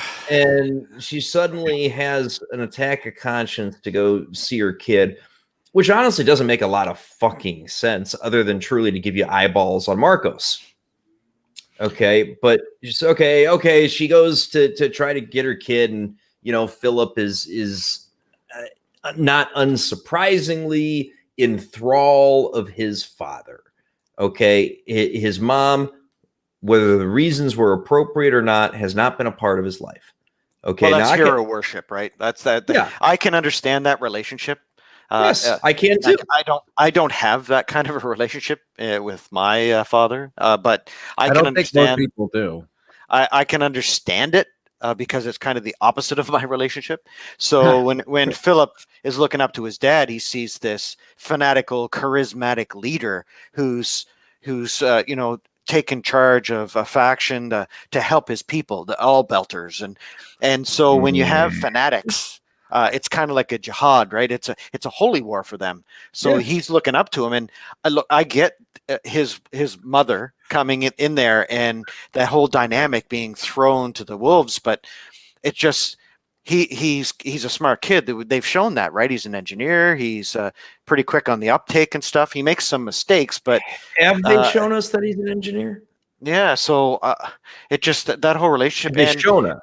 And you know what? I was getting pretty upset with Kamina that if she kept looking at that liquor and didn't drink it, I was going to go through the TV and smack her. Say, drink that liquor. Did she not fucking kill Carol yet? How has she not shot her in the face, as Gary said? Why in the ever-living fuck is Carol still there to keep fucking with Kamina's authority? She should have shot her 10 minutes after she got on the fucking ship. Can I be expect honest? The next episode that there's going to be a reckoning. There's got to be a reckoning there. Let me just say this, and I don't want to say this, but I noticed it almost immediately as soon as the season started. But I was like, I can't say this. I don't really like Drummer this season, and I almost didn't like her from the beginning. Like there was like a magical spark that wasn't always there. Like I always felt like that character had just so much depth. And do you know what it was? Do you know what I think it is? I think it was the play between her and Ashford. Like Ashford was an amazing character. I think that they portrayed him much better in the show than the books. I think that the two of them had such chemistry that's really what it was. And when he was killed last season, that eliminated that, and it made her this crying, whining person who's like, "Oh, he's gone. Oh, my friends are all leaving me. Oh," and then she's this whiny little bitch. Excuse me. She's not taking action like she always did. She was always such a boss, and with anger, anger. And in season 3, when you saw her having to take Ashford's shit, man, you saw it on her face that she didn't like it. Now it's just she just feels so impotent, and I'm sure they're gonna pay it off this next episode. Sure. Whatever, it's just not that interesting. But I really wanted to highlight this comment because I thought the comment was great. What's up? I'm gonna go out on a limb. I'm gonna make a prediction. I'm gonna make a prediction about the season finale. What are the odds here? Let me call Vegas. What's the odds? Okay, I'm gonna go. I'll give you 10-1, man. 10-1. 10-1. Drummer does not find her balls in the season finale. Wow. It's not going to be Drummer that kills Carol. Oh. You think it's going to be that other chick? Yep, it's going to be Oksana. God, I hope not. Isn't that her name? I haven't heard her name, but maybe once or twice the whole fucking season. I don't know. Kamina's little squeeze. What's her name, Oh, right? The girl that she got some great side boob of earlier. I hope you're not right, man. But as soon as you said that, I'm like, oh, you might be right. It's not even going to be fucking Drummer. You know why it's not going to be Drummer? There's a lot of fucking reasons. Number one, she's been talking with Carol the whole time Carol's been on the fucking ship, right? Yeah. She's been making nice with Carol, and Carol feels like she can confide in her, and she can tell her stuff and bring her into the circle because Drummer's a problem, right? Yeah. And Oksana, she took Drummer's gun from her, and so maybe. Yeah, so it's not even going to be Drummer, man. They're even going to cut Drummer's balls off permanently, and it's going to be Oksana. Dude, I'll tell you what, man. Who actually kills Carol. You say that, and I'm like, that sounds right. But I'll tell you what, even so, they have dragged that story out for so long without adding anything to it. It hasn't, the drama hasn't gotten, I mean, I guess the fact that now she knows Naomi's in danger is a little bit of an addition, but there's no ratcheting up of the tension. It's just kind of elongating and nothing's changing. There's no Carol talking to Marcos and some nothing. It's just, okay, we're in the same situation and nothing's changed and that's it. And there's really nothing to go forward with. But I really wanted to get to this comment. This is something Dan said, and I was like, this is perfect. He said, a microcosm of this season will be taking 6 episodes to explain the punchline of the joke Delgado told from episode 3. Yep. That's true, and it wasn't even a good joke. It wasn't a good joke, but it's so perfect. It's like they are taking so much longer to accomplish a little thing than they ever have in past seasons, and that those things that these payoffs have any right to take this long to accomplish. It's like, let's fucking go. Like, what is the? Why are we? Let's get on with it. And that's exactly. It's perfect, Dan. Perfect, buddy. Great comment, man. I think that Kamina, I think that what's going on with Drummer is certainly easy to explain because she has nothing really to do in the books. She's her character is much better on the show. Mhm. I think that they're looking at the source material and they're going, what do we do with this character? And because she's become popular, it's kind of one of those side alleys you're going down and it's a wall. They've hit a wall with her, and I think that's part of the problem. Yeah. So they had to kind of introduce a little side quest for her, and So I'm betting you dinner at the Salt Lick the next time you're in town, man. That it's not Drummer that kills Carol. I don't want to take that bet. 10-1. Does that include in the Canadian exchange too? I get 10 dinners and you get one. Is that would be like I'll tell you what, 31. you roll down here to Central Texas area, and yeah, you can partake in this bet. There you go. Look at Whoever this. loses buys lunch. Is that it? Barbecue, Texas barbecue. I just treated Matt to that just this week, man. It was, It was sick. fell in love. It was real good, man. I told my mom about it. I was like, Mom, if you ever come, we gotta go. It's amazing. But Elvis is gonna kill off Drummer. They're gonna kill off Drummer. Wow, that's even better. Drummer tries to kill Carol, and Oksana blows her fucking brains out. I'm saying it. I don't know if that's to kill off your main Asian character in the show. That's kind of, I don't know. Is that racist? She's not Asian. She's Ojibwe. I don't know. Oh, is she? I don't know I what thought she she is. was other than mixed. hot. I thought she was. I thought she was Ojibwe. She's I don't even know Canadian. what that means. Yeah, it's a tribe. It's a native tribe. Oh, Yeah, but I thought she was mixed. I thought she. No, Oh, yeah. She is. She is native. Yeah. Yeah. she's a mix of smoking and hot. That's what she's a mix of. I love it. She's the greatest. Yeah, it's funny. Like, she just doesn't feel as utilized this season. Like, when you see her there, it's just kind of like Naomi. Like, it's just emotional torture. It's like, can you give these characters like something to do or something to fight against? Like, the whole story has just stalled, and now we just have to watch our characters emotionally suffer. It's like, why? Why is this the story? You know what, dude? Your theory about Cass Anvar, man, that might prove to be right, dude. You should make a video about that, because that is really like, I hadn't considered that, and that makes a lot of sense. Dude, we will hear, I guarantee you, that in the epilogue of this season, right, whether it be on Ty and that guy, whether it be in interviews that come out a month or two from now, we will hear exactly why Cass became so minimized. Okay, there will be commentary from, whether it be from Naren Shankar, whether it be from the writing staff, whatever it have you, they will talk about their decision making in this season. And we will find out. I don't know. I just feel like a lot of these people, they're just not transparent when it comes to this type of shit. Like no, they will be transparent in this, because they Me Too'd his ass, right? Yeah, they threw the patriarchy out, and they're gonna trumpet that shit, dude.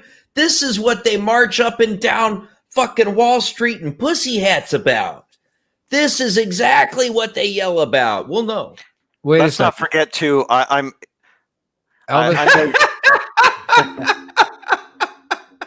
Wait, is this a joke or is she pregnant?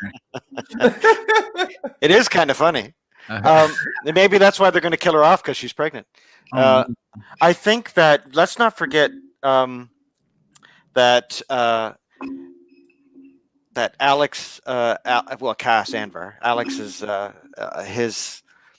he's Canadian, so you have an international perspective here, from a law enforcement perspective, you're looking at a lot of things they can't release publicly because the investigations may be international in scope.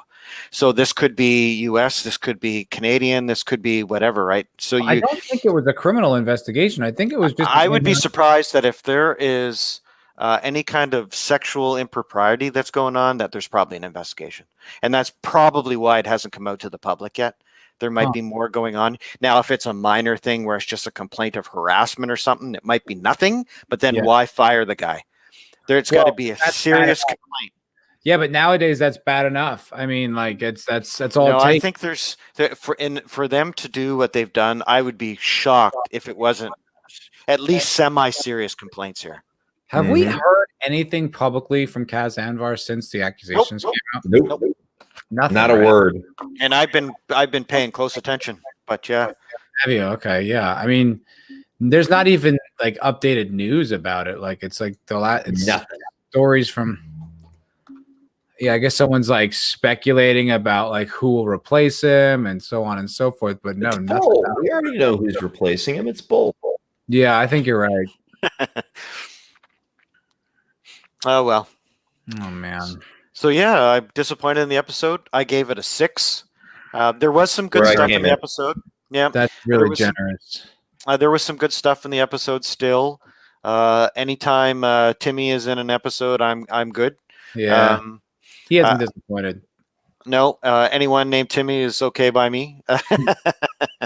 I like some of the characterizations. I hated what happened at the house. I hated the them letting those soldiers walk away like that. So fucking stupid. That was just stupid. You had the high ground. You had the high ground, and you relinquished that in a situation where you have civilians. You've got a situation where you don't know where your escape route is. You're stuck in a house. Even if you didn't want to kill them, you could have disarmed them and tied them up. You didn't have to just let them go. What if they had like a tank or something? You don't know what kind of weapons they have on this like super wealthy island. They could have had like an armored car. What the fuck would you have done then? It was tactical stupidity, is what it was, and that came back to least. Yeah, and so there was some writing here that the writing's been really good so far. We've gotten good science fiction. We've gotten good theories behind technology and how it will advance. We've gotten some good military tactics, and there's even the strategy and some of the big battles and stuff that we've seen have been pretty good. I think that the last couple of episodes, it's really been weak.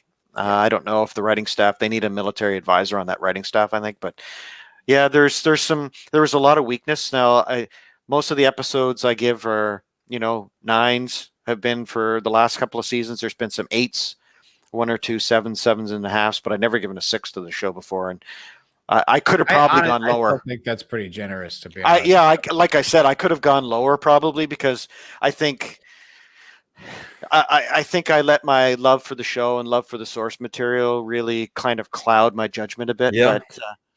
But, I think that's sorry, go that's ahead, a factor of me giving it a 6 too. I think I'm still confident in giving it a 6 on the episode 9, but I'm gonna agree with Thoth. I think my preconceived bias for liking the show is affecting that 6 out of 10 rating. I think that's what's going on, and I think over the next few weeks we're going to see a lot of people like coming to Jesus on this one and realizing and going back and talking about it. It happens, it's like, a lot of people during the most recent season of The Boys, we're walking through, we're like, this is kind of stupid, that's kind of woke. But once it's over and you go back and really think about it, you're like, that was fucking stupid.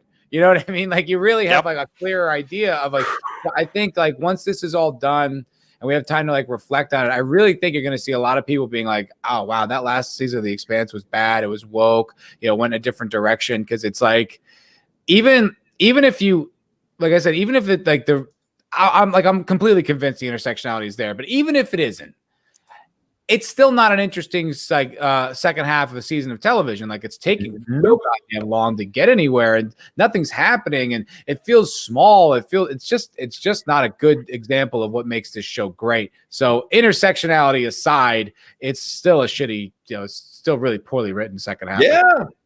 Yeah, unfortunately, it's too bad. I was so I was so enthralled by this show and how good it's been, and we've been waiting for, like I said earlier, the other shoe to drop, and then bam, we got it. But And then it did. it was shocking. It was really shocking to me. That's why when, I've seen a couple streams and people were saying, oh, good show. But I it's too bad I missed out on your guys' view the other night, because I would have been right with you, Falball, about all that stuff you're talking about, because I felt the same thing when I was watching it. And I think that a lot of what I said already, and like you said too, Jake D, that your love for the show has really clouded your perceptions a bit, because you went into it and said, "Did I just really watch The Last Jedi, or Right. or was that The Force Awakens? Wait a minute, The Force Awakens was pretty awful too." Yeah. And so you kind of look back at it and you go, "Well, there's the last couple of episodes, probably rose-colored glasses have taken effect, right?" And look, and everyone's defense, the first half of the season was amazing. Yeah, I agree. It was rock and roll, and it just kept going. You couldn't believe how good it was and how much fun. So it makes sense that like people would kind of be hesitant to accept the fact that maybe that this is going off in a crazy direction. Now, let's say best case scenario, this was just a woke little detour where they bought themselves some points with the SJW crowd so that they could, oh, look, Cass Anvar, blah, blah, blah. And then they get back on track next season. I mean, that is a possibility. I'd say it's unlikely. I certainly pray for it. Yeah, I'd say it's unlikely though, just because generally when shows go woke, they go broke. Like they don't go back on it. They usually just they double down and go harder. So I can't imagine that'll happen, but it's a possibility. And this would just be like a really unfortunate blip. I don't know. It really depends on where the writers are coming from, like what their values are. But they all, I don't know. I mean, everyone's complicit. Naren's complicit. The writers are complicit. Like this is all happening. And like, I like to believe that Wes Chatham is not like a woke brigade kind of a guy, but now he does that Ty and That Guy podcast right when the show turns, right when it kind of be like it's an ugly face arises. I don't know, man. Now I'm like, I don't know if I can trust anyone on like out of this show anymore. And it's like, I guess I'll just have to be like, well, we had, 3 good seasons, 1 okay season, and, maybe 2 shitty seasons. I don't know. Well, season 6, there's a whole bunch of stuff here. If they're doing book 5 and 6, there's a whole bunch of really cool stuff. Maybe they're saving it for the home stretch, right? Maybe they're saving it for season 6 here, and we're just going to get a cliffhanger at the end of season 5. Maybe we'll get some of the things tied up here, but there'll be a lot of questions. There's a lot of things here that they haven't even broached yet, and we've gotten teases of it in the first 4 episodes, and then all of a sudden, bang! So we had this big threat. We had this big, stressful situation. Our party is scattered to the 9 winds, but they all come back, right? So this is just the slow burn to get them back, and once they're back again, the action's on. But they've already killed off Fred Johnson, so part of that plot is gone. And Cass Anvar is going to be gone. We'll probably figure out what's going on with Naomi here pretty soon. I would expect next episode. I hope to God they're not going to make that a cliffhanger for next season. No, I can't imagine they would do that. They are not going to wrap up Marco and Aris. I will tell you that right off the bat. Not that is not going to happen. That's going to be a season 6 ending. So I think Elvis that there's has been calling that since like episode 4 of this season. Yep. Oh yeah, he's the big Elvis bad in the chat, man. Yeah, he's the big bad, right? But he's not the big bad. Like that's what we can't forget here, is that he's just a little bad in a big sea. He's a little fish in a big sea. There's a big bad coming, and I'm wondering how they're going to do that, and if they're cutting it off at season 6. And this big theory that there's going to be 2 movies. The chances of movies getting made in this kind of financial theater out there is just theater, no pun intended. It's just going to be a nightmare to try to get this sold, and depending on how well this does, we need to send the stonks on a run. That's how we get it made, right? I mean, did you hear AMC theaters converted over $600 million of debt? It got eliminated by this shit that Wall Street Bets did. What? Yeah. Yes, you heard that right. You heard that right. They over $600 million of debt had been issued in convertible notes. So if the What? stock hit a certain price, it got converted to equity.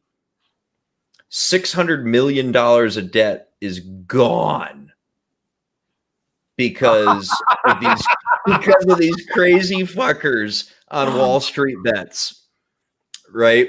That driving Is the kind of the most AMC stock badass price up. thing. That's the most badass thing I could say. Oh, we have another guest. Another guest. Oh, Welcome, the great Just Another Red Shirt. Hello, sir. hey, red shirt. Hey, I was just about to head out there. Oh, well, Good to see you, man. good to see you. Hey, Jake D. Thank you, Foulball. Yeah, man. Good to actually see you in the flesh. Yes, sir. Right on. Yep, He's been busy wrenching all fucking night, man. Yeah, dude. pretty much. Thank you for the support, brother. Thank you for the help. Yeah, hey. No, my pleasure. Wow. So, Jake, Jesus, man, like, because I was going to talk about that. That's one of the topics I kind of wanted to brush up on or like just touch on. Not that I know much about it, but wow, dude, like, is that the kind of thing that that they can counteract? Can they hold that forever? Like, What do you mean the debt that got converted to equities? dollars of debt converted? Like, that doesn't sound like the financial institutions can handle that kind of fluctuation if it's just sort of made. When you got to understand when the bondholders purchased the debt that AMC issued, the thought behind it and the way that the notes are written and the reason why it converted to equities is because in a normal world, if the stock went that high, the bondholders would actually make more money by getting the equity conversion, selling off the shares from the conversion than they would based on the debt. So that's why somebody who's financing the notes would do that, because over a certain share price, it's more worth it to sell the fucking shares than it is to hold the note. Does that mean, like, the reason they would do like a bet like that is because it's so unlikely that this stock would reach that price? Is that like what this about? No, not necessarily. It's kind of like, to an extent, it's like the investment world of having your cake and eating it too. Oh, okay. Right? You issue these bonds, they're notes. It's like a secured loan. Right. Okay. It's like you've got like a car loan, or a mortgage is a better analogy because that carries its value unlike a car loan. So you're issuing these bonds against the assets of the company. It's the theaters, it's the name rights, the reputation, all this shit. And you basically, in a bond, you're lending money to the company at a very, very high level, right? That's what it is. And there's a value in that, right? Because you're issuing, say, $100 million worth of debt to the company. They're taking a loan from you, in essence. You're doing it at a certain interest rate, but you make it convertible into stock if you go over a certain price. So if you got a $100 million loan and you did it at a 10% interest rate over 10 years, you're expecting a rate of return on that loan. So you'd end up collecting, $170, $180 million at the end of it. But if the stock goes over a certain price, you can just convert all those bonds to the stock, sell it, and actually make more money than you would have collecting the interest from the loan. So is there what's going to be the outcome then? If how does this all play out? Maybe you can explain this for us. Cause I don't, well, in terms of the retired debt, it's done. Well, it's already happened. It's over. Okay. So let me just kind of like, kudos to AMC for getting out of $600 million of debt. I mean, holy shit. But let me just say, so layman out here, like, this is my understanding of the situation, right? Is that these big hedge funds short this stock, right? Publicly, these like kids, essentially, these people online on Reddit, they get together, they have this sort of like, financial coup. They all buy the stock, skyrocketing the price. Then the hedge fund managers, when they sell back their shorted stock, it's actually way more expensive. So they lose billions of dollars. Mm-hmm. Now, what happens let's just say that this all goes through, and like the whole thing with AMC and the whole thing, with GameStop, it all go. What happens like once the hedge funds lose money? Now that the stock is converted, like the AMC's debt is converted. What happens now? What's like the fallout of all this? Fair question. And the reality is, I mean, obviously the stock is not worth $400 a share. Let's not pretend otherwise. I mean, it's not, right? The fundamentals of the company don't support that kind of price.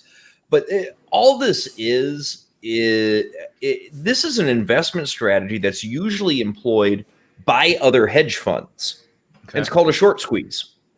And what you do is you find another hedge fund that took a really big fucking position short on a stock.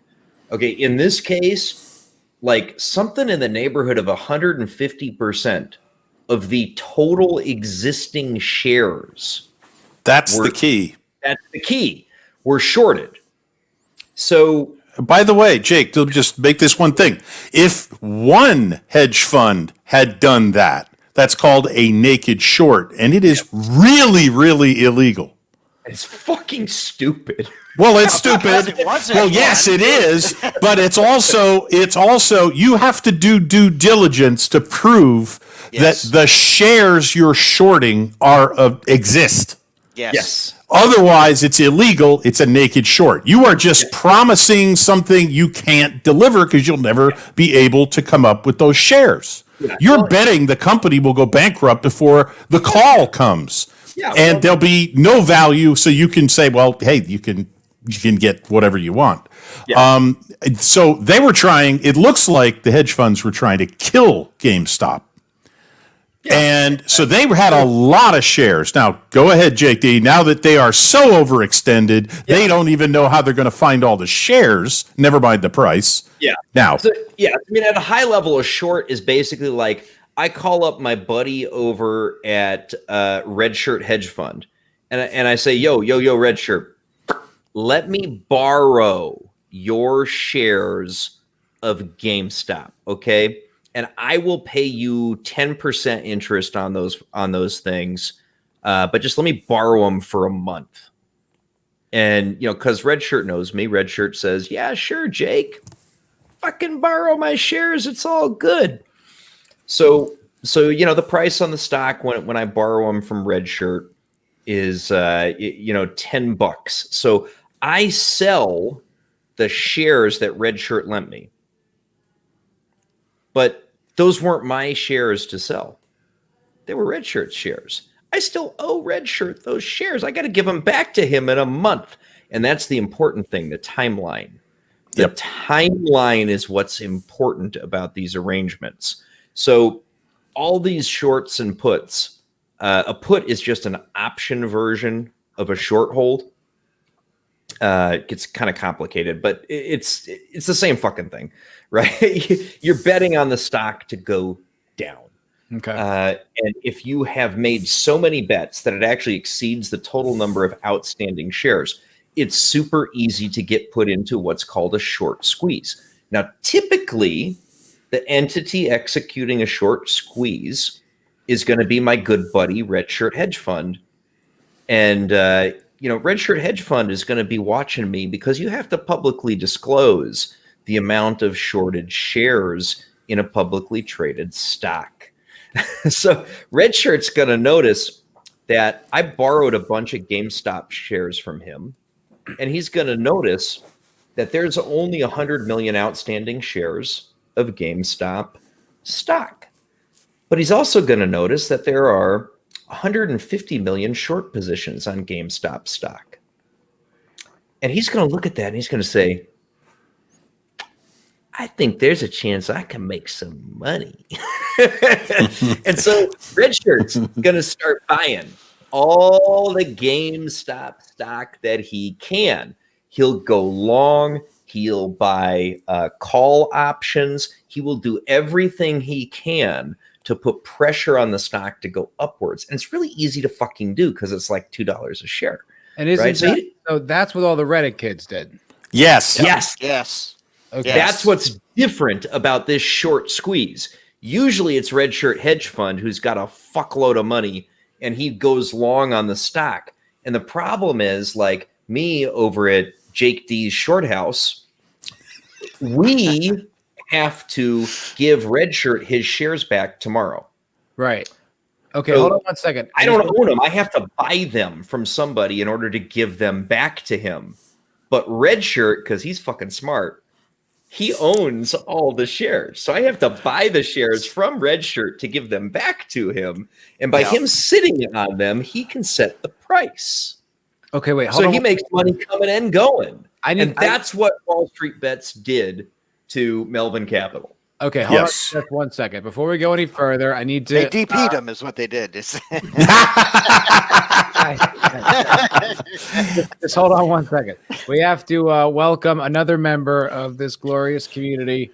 You know him, you love him. The magnificent Vigilante Williamson. Hey, Vigilante Williamson. Vigilante Williamson here with another episode on Foulball Productions. And I guess we were talking about the meme stocks or the people finally rising to the moon. It's stunk time, V-Dub. And so when you said, does one hedge fund in this situation make money and one loses money? Is that what you're normally describing? Normally, yes. Of course. So what happens in this instance? Well, in this instance, a bunch of 4chaners are making $1 million or a couple of $1 million a piece, and they're taking it out of the hide of Wall Street hedge funds. And the billionaires at Wall Street hedge funds are not used to losing money to normal people. Oh, especially not 600 million. Coup, normally when Jake D's short fund is going to lose its ass, I'm just going to call my good buddy, Red Shirt down here. I'm going to say, Red Shirt Funds, dude, you're fucking me. You are going to bankrupt my ass if you keep this shit up. Let's make a deal, Red Shirt. And what would you usually say when I make that call, Red Shirt? Oh, let's see what I can do. And I'm going to tell him, I'm like, dude, I owe you. Yes. I owe you, Red Shirt. I'm gonna put that right in this pocket here. So typically it's just because they're rigging the game. It's like you don't have to worry about this kind of like anomaly. Like it's not. You got it in one. Red Shirt lets me out of it. He lets me out of it. He stops. Exactly. I don't squeeze until the pips squeak. I go, all right, I'll take a favor. I'll let you off the hook. You're gonna have a loss, but it's not gonna wreck you, and you can write it off on your taxes. Okay, and so in this instance, were the 4chan Reddit guys, were they behaving like a hedge fund? Like, did they do exactly what? Okay. They were behaving like a hedge fund, but one that never intended to do business in the town again. Got it. Yes. Okay. So badass. The difference between a typical short squeeze and what we're going through is there's nobody to call. I can't call up V-Dub's hedge fund and be like, V-Dub, dude, don't stop bending my ass over. I need some help here. Because I'm just gonna say Wall Street Bets stonks. Well, no, there's 5,000 VWs. That's the problem. There's 5,000 of them, each of whom have taken a small long position. I got my $600 stimmy check, and I'm putting it into 50-cent GameStop stock. Exactly. No more. I got a 1,200 share long position, and there's 500 of me. Okay. So and I really have a hard time feeling bad for Wall Street right now. Oh God, I'm buying stock in popcorn right now. So now I just so this all goes through. Now you said the GameStop and AMC stock is worth so much money, but it isn't really. So what happens next? First of all, did the hedge fund people lose all the millions or billions? Not yet. Some of them did. Some of them did. But what has also happened this week is that the trading platforms, Robinhood, that too, yeah. Yeah, Robinhood and anybody that you would think of going to for day trading. So, as Jake put it, the hedge funds, they don't know who to call because this is an army of Davids. Yeah, they do. Okay, but what they said was, okay, guys, well, there is somebody we know that we can call, and they control the trading. His name's Vladimir. Yeah. For real. I'm not fucking with you. It is. Yeah. Isn't it really Vladimir? Yeah. Yeah. And they went, dude, you can't let anybody buy any more of this goddamn stock. So that's the first thing they did. They shut down buys on GameStop and several other, by the way, stocks. Now they You just can't buy it. Not through these platforms. I would say, Sure, who was the biggest hedge fund that was short on GameStop? It was the same hedge fund that has a relationship with Robinhood. I forgot their name off. Was it Melvin? Melvin, yeah. Melvin. Yeah. Now, V-Dubs, do you remember who owns Melvin? Man, I just covered this damn story yesterday, and I literally just covered this damn story yesterday. You're giving him a hard time. Come on now. The episode, he did just cover it yesterday, so I figured he'd know off the top of his head. Unfortunately, I've worked a stressful ass job since then, so my brain is complete putty. And That's episode why I'm on the is wild. stream tonight, man, because fucking this week was insane. Citadel. I just remember the Biden connection. I don't remember the name of the company. Yeah, Citadel owns Melvin Capital. what's Citadel? Now, Citadel's a huge fucking holding Evil company. corporation. Yeah, they got lots of financial holdings, particularly in trading houses and things like that, right? Think like Berkshire Hathaway. Yes. Yeah. Right. So now, I love that you guys. Robin Hey, I'm Hood. Berkshire Hathaway. I saw that in Wolf of Wall Street. I don't know what the fuck that is. Oh man, sorry. Yeah. So, V-Dubs, does Robinhood charge you anything to place trades? I actually don't use Robinhood. I'm a Webull guy, but they did the same thing. Yeah. So, Webull, you can trade after hours if they allow you to. yeah, they don't. Robinhood does not charge for trades. Okay. I'm not even sure if they charge the users anything. It's very nominal. It is their Like, whole motto. investing through Robinhood is cheap as fuck. That's why Wall Street Bets uses them. Yeah. Okay. Now, obviously, you have to make money somewhere. If you're not charging for your trades, you got to make money somewhere Charge else. for the information you trade. Yes. where Who the money is. provides 40 to 50% of Robinhood's revenue stream? It would be that Citadel Melvin. That's right. It's Citadel. Who owns- I have a question for you, Jake D. What who has done a few speaking arrangements over the past year for this Citadel Melvin company? I believe it was Janet Yellen, the first female Treasury Secretary. Yeah, and she's just as corrupt as all the male ones, apparently. So I am shocked. good to know. Equality in corrupt assholes. Yes. Diversity in corrupt assholes. So Melvin hedge funds going fucking bankrupt because Cumfart 1488 went long in GameStop, and Raging Pussy won't sell his holding of GameStop. I love that. And Psycho Dwarf 56, he went long in GameStop and he won't sell. And, so did Raging Blue Mohawk. They all won't sell their holdings in GameStop. Yo, that's pretty punk rock, dude. To think of that, there's these people who are just regular people who could be making money by selling their stocks. They just won't to stick it to them. That's right, punk, man. Yep. It's actually sound. It is a sound strategic investment strategy, like for real, because there is still way too much fucking short out there to recover. Yeah, to recover. Yeah, even though Melvin closed out and another hedge fund closed out to the tune of several $1 billion lost. Billion with a fucking B. Wow. Yes. This week, they closed out their short positions and they lost multiple billions with a B. Yep.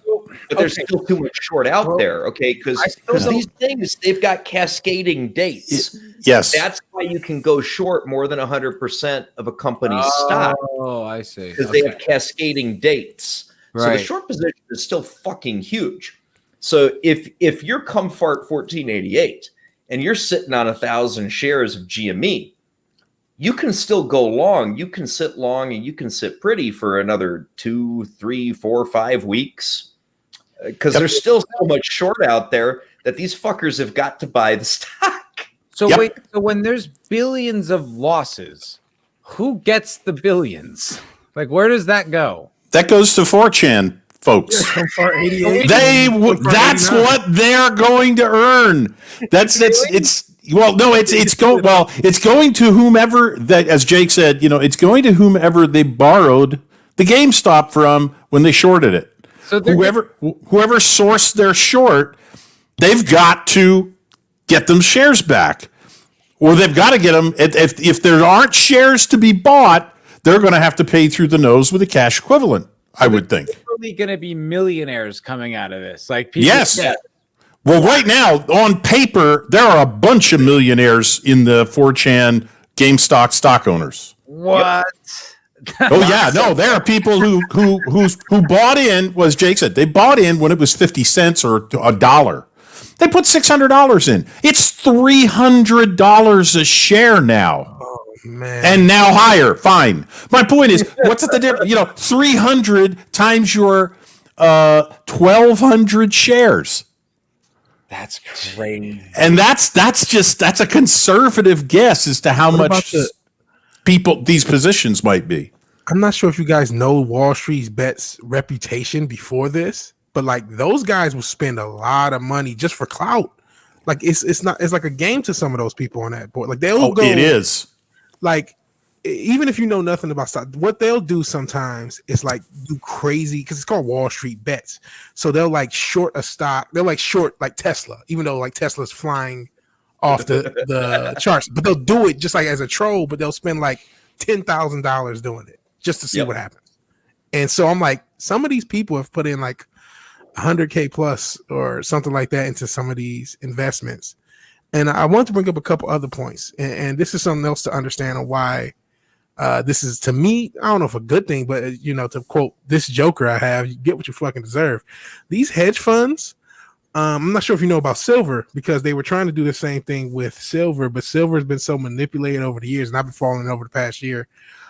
They do this shit, and they've been doing this actually the whole past year, because silver should be so much more expensive than it is, but they do this shit where they add contracts. So the stock ticker SLV is supposedly representative of a physical stash of silver, but what they do, but there's no way it is. It's pontificated. So they have, I can't remember what it was, but they can act like they have one piece. I think it's like, I don't know what the actual number is, but let's say it's one piece of silver or 1 ounce of silver. They can act as if it's 10 ounces.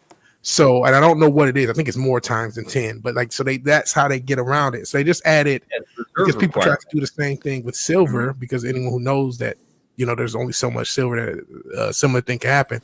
But in order to combat that, because they have a little bit more control with this COMEX shit, they added like 37 million fake ounces to that contract to lower the price. But that's not going to last, because like the thing with silver itself is it's used in so much technology. I was going to say, some company, be it Apple, be it Tesla, is going to say, hey, we need this many ounces, and it ain't going to be there. And it's going to Bitcoin. It's going to do exactly what happened to GME. We just don't know when that day will come. Okay, right. So back to the meme stocks thing, because I'm more of an understanding of it now that I talk to you guys, which is really dope. But like, okay, but now they can collect the short options, right? You said, because they have to short it in the future or whatever that is, like where they like it's cascading, like you're saying. But like when the dust settles and they have this really expensive, meaningless stock, what's the impact of that? Fair question. And it's not a bad question, because there's more than one driver to the price of a stock. So a company's performance and its fundamentals and how much money it's earning is the biggest, most important driver. Right. Yep. I would say it used to be. Yeah. Well, what you're seeing with GME, and to a lesser extent AMC and Nokia and Bed Bath & Beyond, right? Like there's a bunch of them This that is they're getting squeezed. Okay. And it's all Yep. these shit companies that are doing poor. That's why they're shorted so heavily. Right. AMC have already paid off some debt with this. 600 million. This might save AMC accidentally. Yeah, it actually Yeah. might. It might. It actually might. The restrictions off, and I actually know somebody who works in the bar industry. He's talking about how people are just so like right now. People are so antsy to get into the to bars and get out. You know what I mean? Yes. So the movie movie theaters that were dead 6 months ago have been accidentally saved by a bunch of nerds on Reddit. That's all. Yes, that's the beauty of this, Vigilante. That's the beauty of this. That's why, as Gary said on FNT, this might be the most punk rock thing I've heard of in months, if not years. It's totally. Yeah, and it is. Oh, This totally. is so good. Yeah, I mean, and if it helps, Jake, tell me whether this is a simplification or I'm misdirecting. To me, a short sell is Jay Wellington Wimpy from Popeye. I will gladly pay you Tuesday for a hamburger today. To an extent. And I figure it, except you're going to pay me and I'm going to give you your hamburger Tuesday. So it's kind of the reverse. Yeah. But yeah, it's one of these deals where all you need to do is set up a deal now that you're going to close in a month, and you figure that conditions will be more advantageous to you in a month when you have to close down this deal. Yeah. And I mean, basically, Red Shirt gives me a share of stock today. Okay. And today the price of that stock is $10. Right. But I think that 30 days from now, the price of the stock is going to be $5. Okay. Mm-hmm. So I say, hey, Red Shirt, just give me that stock for now, right? And I will give it back to you plus $1 in 30 days. Right. So I grab the stock for Red Shirt. The lion's share of profit off that, but I'm also taking the risk. Well, right. Yeah. So I buy. Yeah. I'm getting the stock back with $1, and he's taking the risk. Right. Yes. So it's a great deal for Red Shirt. The guy who's taking the risk could be making a lot of money because of how the stock goes potentially down. Well, correct? Right. The amount of money I can make is not. I mean, it's capped. Okay, it's capped based on the difference between the value today minus what I tell Red Shirt I'm going to pay him in interest, down to zero. That's right. That's my limit of what I can. And pay. you don't do this with Tesla stock that's trading at $1,100 or $1,200 or more a share. Actually, you're doing might this be with better off with that. Well, you might be. I know a lot of people who've been sweating bullets because they've been shorting Tesla for months now, and they're going, "Oh shit, I got to renew the position because they still bet it's going to go down. It just hasn't yet." And, and Elon is just laughing at them. Yeah. Yes, but yeah, the thing is that most of the time the profit expectation on a short is limited because you're usually working with a stock with a company that's not in great shape. That's how you know you're convinced it's going to go down. So you're usually starting from a reasonably modest stock price. What the difference here is, the thing to keep in mind here is there's no limit to what somebody who squeezes the shorter can make, because there's no limit to how high a stock can go. There's no limit to how low it can go. So yeah, there's a limit to how low it can go, because that's zero. You can lose, right? As the shorter, right? Yes. But there's no limit to what you can lose. Wow! So these companies could permanently go out of business from this. yes. Oh God, yes. They had to borrow billions from other hedge funds to stay alive. $4 billion was borrowed in the last few days, from what I understand, to keep them solvent. Wow. Yes. So Yes. this is going to get worse before it gets better. Yeah. And God. this is, and I'm going to be laughing all the way. Yeah, Well, here's the thing that I think they think is going to save them, and it might actually be their undoing, but how that would work is not clear to me. Because so the trading houses, the day traders have capped and restricted transactions. Fine, but illegal. well, that's probably part of the terms of service. They can stop you from buying any stock anytime they choose, and you clicked OK. But here's the thing they're doing now, and if this is in their terms of service, you should still sue them, because they are selling their investors' GameStop, their clients' GameStop shares without the permission of their clients for their clients' quote own good. So this is a chart of 1 month, the value of GME, GameStop.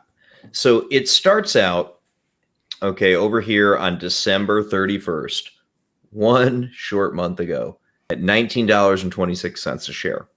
So stuff gets moving, and it's right about here where the squeeze starts. Yep. Because we look at this. You It's been double long. I literally thought it was like a week. in 1 day, you almost double. Wow. Between the 12th and the 13th. Okay, then by the 14th, you're up to $40. So this is the start of the squeeze. Yep. That's when these guys identified that there was a huge money-making opportunity here. And then, we cruise along. You're getting kind of staying roughly. I mean, $40 is way fucking overvalued for GameStop. Okay, Yes. It's way overvalued. I don't think it's been Not above anymore. 30 in recent memory. Okay, but look what happens here. We're just going day by day. We're going 1 day at a time. Yep. Whoa. Oh my God. Okay, now here's when Robinhood restricted purchases of GME. Look at that. 348 down to 193. And then they unrestricted the trades so here's the thing. And bam, we're back up to 325. So what's hysterical about this is, fucking Vladimir probably committed potential perjury and may have said things that may land his ass in jail on CNBC 2 days ago. So he gets so he gets questioned by the CNBC host, and CNBC wants to know why he stopped trades on GME, right? And this dude asks him 3 times, is there a problem with the fundamentals or the cash flow or the liquidity of the company? Asked him that question directly. And motherfucker looks in the camera and says, no. We're trying to protect our customers in a situation of extreme volatility. Guess what fucking came out today? What? They had a liquidity problem. They had to borrow $1.5 billion fucking dollars. Who, Robin Hood? Yes, and they had to extend $600 million in their lines of credits. They needed liquidity because they were in a liquidity issue, and they had a serious fucking cash reserve problem. Is that because they're the ones losing money on this gamble? No, it's because if people close out their positions when, let's say you bought GameStop stock here, they right? wouldn't have the money to cover it. Is that what it is? Like, yeah. So when you sold it, they wouldn't have the cash on hand to give you your money. probably because they never anticipated anyone making big money with an app like this. Who the fuck would? I mean, look, This isn't the first time Robin Hood has been through this, though. I'm not to cut you off. Yeah, I mean, any brokerage firm is required to keep cash on hand. Okay, and the reason they have to do it is to settle trades. Yeah, or they're not allowed to be a trader. Yeah. Yeah, I mean, it's one of the rules. It's like what you need to have a seat at the table to be a trader. Because if you've seen Trading Places, of course, I get this. It's kind of like in Fallout New Vegas when you go through the gates to the strip, you have to have $2,000 just to enter. I get it. Basically, yeah, and it's because look, everything is Fallout. That's all there is. If we're talking about bottle caps, right? Yeah, I mean, look, if V-Dub's Red Nose needs to close out his position of 20 million shares of GameStop that he only bought for $10,000, well, Robinhood needs the cash to pay V-Dub's Red Nose out. Right. But isn't that like, of course they do, but like there's no laws or there's no like protection. Like if every single one of their customers suddenly makes millions, they have to be able to have all the millions to pay out. Yes, they do. Yes, they do. But that's that's an impossible level of money. If like a stock goes from $10 to $1,000 and everyone's a billionaire all of a sudden, like how could that's impossible. No, Yeah, that's their position. That's their position. Foul ball. Tom Lehrer put it in his song about for the Boy Scouts. Be prepared. And one of the lines is, "Don't make book if you cannot cover bets." But but that's this what is it Unbeheld right here. saying. Unbeheld saying, imagine you go to a casino, they don't have enough money to pay your winnings. Okay, fine, but this stock shit's imaginary. Like at least at a casino, they're gambling with money. There actually is cash, like exchange. But everything in the stock market is imaginary. It's all numbers on paper.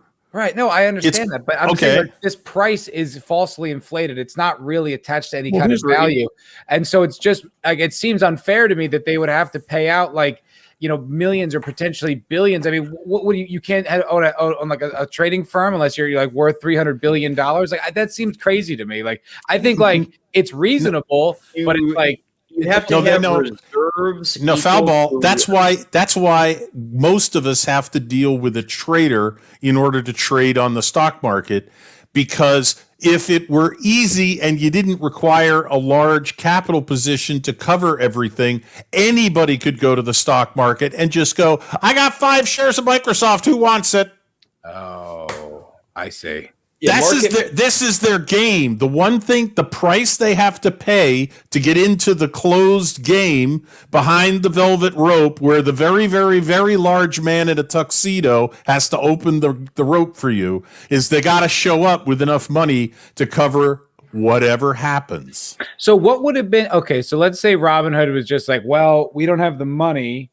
Are they criminally liable? They would have been shut down. Yeah, by the SEC. Well, then, yeah. I mean, what else are they supposed to do? I'm not saying like they did the right thing, but it's like their parent company just took a fucking beating on all this crazy meme stock shit. Now they don't have the money to pay out. Of course, they're going to do literally anything they can to survive, including shutting down trading on this one stock that's murdering them. I mean, it's like as much as it's fun to stick it to them, like what are they supposed to do?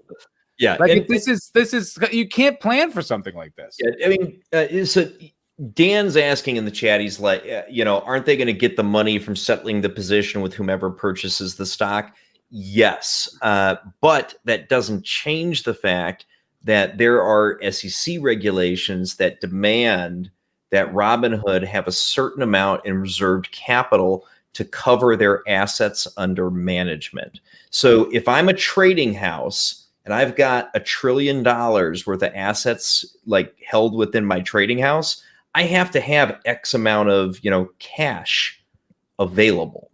And it's related like a percentage by the SEC or something. Exactly. It's just like FDIC insurance at a fucking bank. You have to have like 10% of total deposits. Oh, okay. In checking accounts has to be like real money, supposedly. I mean, it doesn't work out that way. It's all bullshit. That's fractional banking. Yes. Yeah. It definitely sounds a lot like 2008, though. Like just how you're talking about it, just sounds like a lot of like shifting money and bullshit, like quote money. But if you unpack it, there's literally nothing there. Like that's what this sounds like. It sounds like it, but I mean, 2008 was, oh God, this is a bigger can of worms than what's going on right now. It is. It really is. All I'll say is that in 2008, a whole bunch of companies thought they had made investments where if the investment worked and went up, they would pocket the money, and if it went down, the taxpayers would be on the hook. Oh. And it turned out it was so big and happened so fast that system couldn't work. I'd never they heard anyone couldn't socialize. Even in that movie, The Big Short, where they like literally explain it word for word, where they walk through it. I didn't even notice that. I didn't pick up on that. They omitted one really important thing, and I've seen this from multiple sources, so I'm pretty sure this is true. Fannie Mae and Freddie Mac created the financial instrument that was a mortgage tranche. Okay. I don't know. What So if you invested in a mortgage tranche, which is basically an investment in a whole bunch of people paying off their mortgages, Yep. that only existed because semi-governmental agencies, Fannie Mae and Freddie Mac, created them. And everybody, including the bond rating houses who said, oh, these are all AAA investments. Not all of those mortgage payers were that reliable, guy. They weren't. So the ratings for these investments were bullshit. They were based on, oh, they're from Fannie Mae and Freddie Mac. They can't be bad.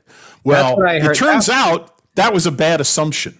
They did make that clear in The Big Short. I remember that because I think it was Steve Carell goes to one of those people who rates those things, and then they could tell it. They just kind of were like, we're not dealing with this. Like they didn't want to do the work to really figure it out. So they're just like, it's from them, good enough, push it through. Exactly. Yeah. But what I meant to say was it was similar. It just sounds like big way, like really powerful people playing around with other people's money in a way where they feel completely untouchable. And then when all of a sudden their hand is shown, it's like, oh, they didn't, they've been bluffing the whole time. They didn't have a full house. They had one ace and now they're fucked. Yes, that is true. Yeah. They didn't think they could lose in either of these scenarios. Right. They figured they had the game. Everybody knew how to play it. In the case of 2008, it turned out they, in the financial industry, had made a bad assumption. In this case, they didn't count on the 4chan people bringing an army of small day trader investors to come after one short position. That's so bad. Here's the thing. I didn't mean to cut you off, but this is not the first time Wall Street Bets has. They've done this a bunch of times, just not to this extent. They haven't got this crazy, but they've done this. It would have been more similar to if you noticed that chart where it only went up from 20 to 40. Mm-hmm. But they do stuff like this all the time. And Robinhood, I mean, Eric K was talking about his Tesla stock. They talk about the Tesla heirs because when Tesla gets hot and it blows up, this sort of things happen. So I mean, Robinhood, they should have been more prepared. I get something like this is unprecedented, but it's not completely unprecedented to this extent. Yes, but they had enough information a few years ago. The first time Wall Street Bets put something similar to this to say, "Hey, man, this seems like a loophole. This seems like something that could be damaged." Hey V-Dubs, let me cut you off there real quick, just because we gotta let the mighty and wonderful Lord Thoth take off. Yeah, I'm a little over my bedtime here. I'm fading. Yeah, this is like being back in university when I got my commerce degree. And not even the MBA stuff, because that's the easy stuff. Yeah, guys, thanks for letting me join in. Love this stuff. It's great conversation, and the last couple of days have certainly been interesting. I know from my perspective over here across the border, we've been watching very closely. So thanks for letting me chat about the Expanse. I know we wanted to get that in there and talk about what happened in the last episode, actually mostly this half of the season. So thanks for inviting me on board. Dude, you are welcome literally anytime. And I'm so glad that you made it out because, I probably would have just ranted at the webcam all night, but just to know that you were able to come in and share some of our gripes with this most recent season. It means a lot. So thanks for coming in, bud. Hey, my pleasure, man. And thanks for Jake Deed for getting me off my butt and actually getting on here. Dude, blame him. I wish you would join more often, Thoth. We love your voice. Well, thanks, man. I appreciate that. It's the timings are kind of funny. You guys are Pacific or Central, right? So yeah. I'm more on the East Coast, so in Ottawa, but Eastern Standard Time, so it's a little tougher. But I'll try my best. Yeah, I'll probably VW and just another red shirt. Great to have you aboard. Yeah, fucking A. Well, thanks. It was a pleasure. I really appreciate it, buddy. You go get some rest, my friend. Thanks, man. Take care, everybody, and thanks very much to the chat out there too. And I'll talk to you soon. Hail, all right, bye, Thoth. Peace. Peace out, night. Be safe.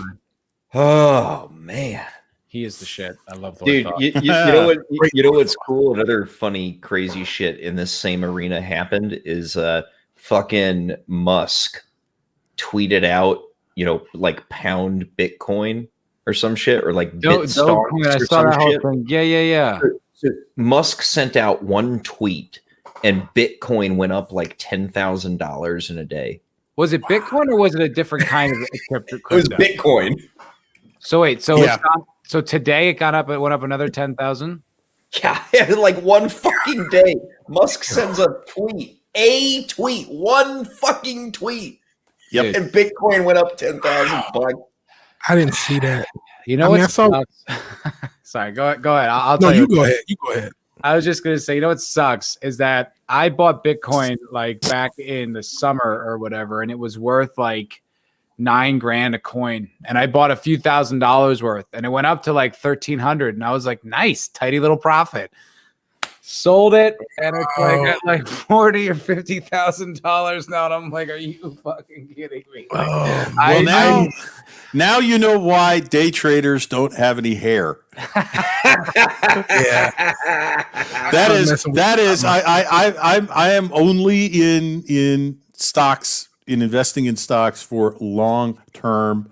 With my strategies are more on the types of businesses and the size of the businesses. I don't do this.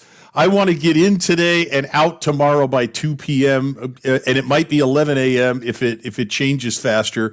And I actually asked about one particular investment of my advisor at Merrill Lynch, and he's like, yeah, that's a really good investment in a very volatile market, but I'm not sure we can move fast enough on that. That thing itself is so volatile.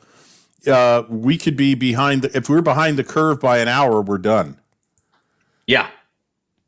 So you literally have to be sitting there watching a ticker. Yeah. And that's not so me. I mean, pull this chart up and it illustrates what just another hedge fund is talking about.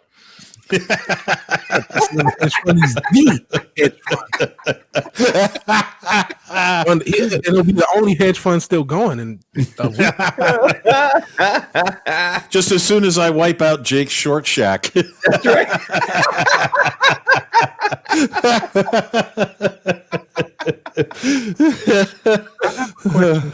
No, I'm sorry, I'm cutting you off.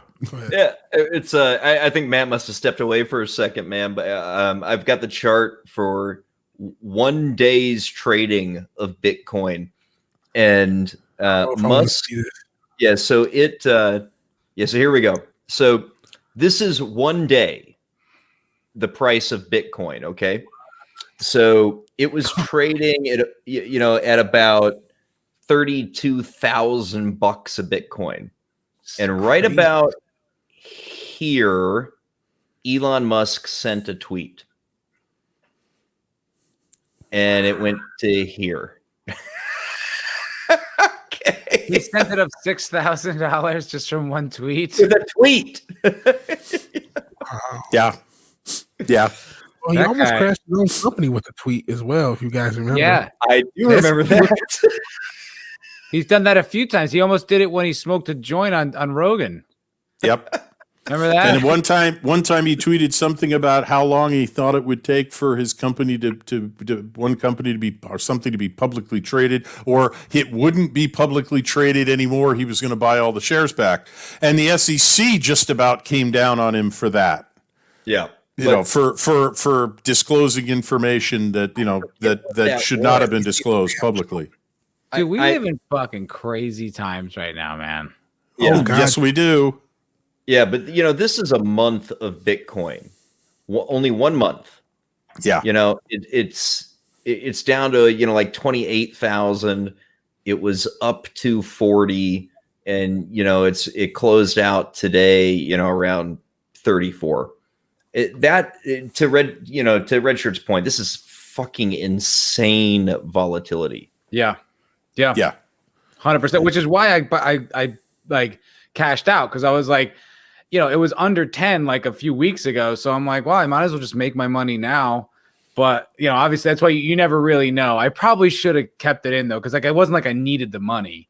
Now I need the money. It's like, and I was but like, think about it. Think about it. If you look at Bitcoin here from April to now that's November to January into mid-January probably. So if you can imagine not sleeping much between mid-December and mid-January, so that you're going from that little under 20 grand up to over 40, and you're like, okay, if it comes down out of 40, I'm out, and you're just watching, and you're just literally watching it go up, and you've had to get through a couple of dips in there, so you're like, and then it goes back up.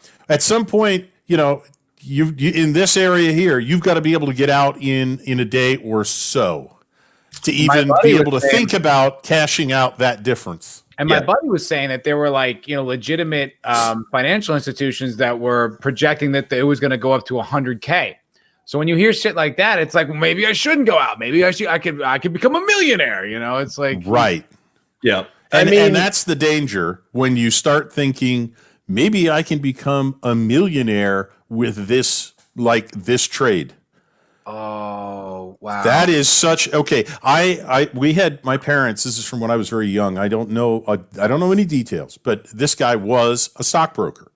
So he was ostensibly somebody who was very familiar with the market, and he lived a very good life. My parents lived in a nice house, 2 cars, but it was a manual lawnmower, not a self-propelled, and they had a boy to mow the lawn.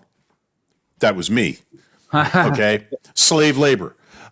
This guy had a landscaping company that would show up. He had an in-ground pool behind his house with a nice slide. We went over there, and I enjoyed swimming in the pool and all of this. They had a really nice house, really nice. They used to go on very nice vacations. My parents used to talk about enviously. And then one day, I overheard my parents talking. They were gone. And I mean, the house was sold. They had to move, and they were bankrupt.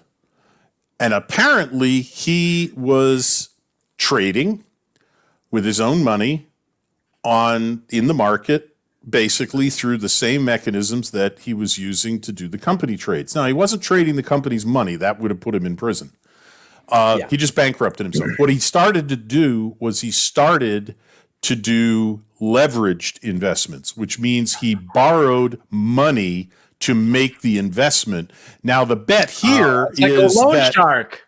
He went to a loan shark and went to the casino. He's going, yeah, exactly. He is borrowing money from a loan shark to go to a casino and betting he can make more at craps than he will owe the loan shark in a week. And that is almost exactly what this guy started doing. Apparently he made a really bad investment, and like shorting GameStop. Is that what he did? Yeah, like shorting GameStop, but with Foul Ball Productions money. So if you had borrowed the money from Foul Ball to do this deal or whatever, it is so easy to get sucked in. It's one of the reasons that I know.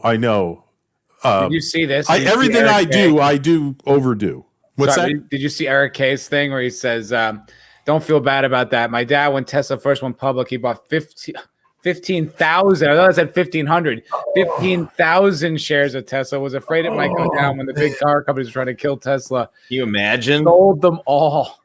Oh, my God. Yeah. That's like having bought 15,000 shares of Microsoft in 1978 and selling them in 1979 or 80. Yep. Oh, that's brutal. That's a rough one.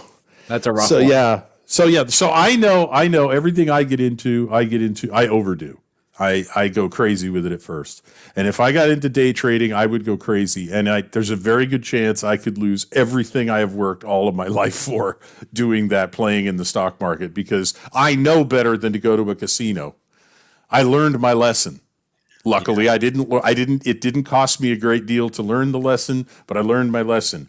I am not a gambler, and I will not gamble in a casino with money that I would like to spend on dinner instead, never mind on my next mortgage payment. You know who I saw is a pretty decent gambler is Eric K. I was at the tables with Eric K. I didn't see him lose. We played poker, we played blackjack, we played craps, and he won at every game. I was at a. He was killing it at craps. It was like a movie. My singing group I was in college did a set to for a charity casino night to open up the whole thing and attract people to the charity casino. And they gave, instead of paying us our normal set fee, they gave each of the singers in the group, let me see, I think it was $35 in chips for the charity casino. So, okay, I can gamble with $35 in chips. I went to the blackjack table, which had a $5 minimum bet, and 7 hands later, I went home. Yeah, that'll do that. And that was my night at the casino with 7 hands. Yeah. So yeah, I last time I was there, like I didn't even know what the fuck I was doing. Like I was when I thought about it, I was like, why didn't you just? Because what I did was after I left, I like got like an app and started like down and playing like video blackjack so that I understood like the concept. So I'm like, why didn't I do that before I went and put all this money on tables? right, real money, damn it. Yeah, I could have at least understood how the games work. It didn't even occur to me until afterwards. Yeah. The thing was, gambling, while it is stupid, I didn't even understand the appeal of it until I won a few hands. I was like, oh, I get it. Uh-huh. You know what I mean? It was like, this is so dumb because there was so many times I gambled. I'm like, I'm just giving away my money. Why? I had the money. Now I don't. This is stupid. But like when you're up and you're like, oh, like that high hits you. I'm like, oh, I get it now. Okay. Mm-hmm. And day trading can do that. And it's dangerous because it's one thing if you lose, you win a little and you lose a little and you kind of get the lay of it and you decide, okay, what do I really want to do with this?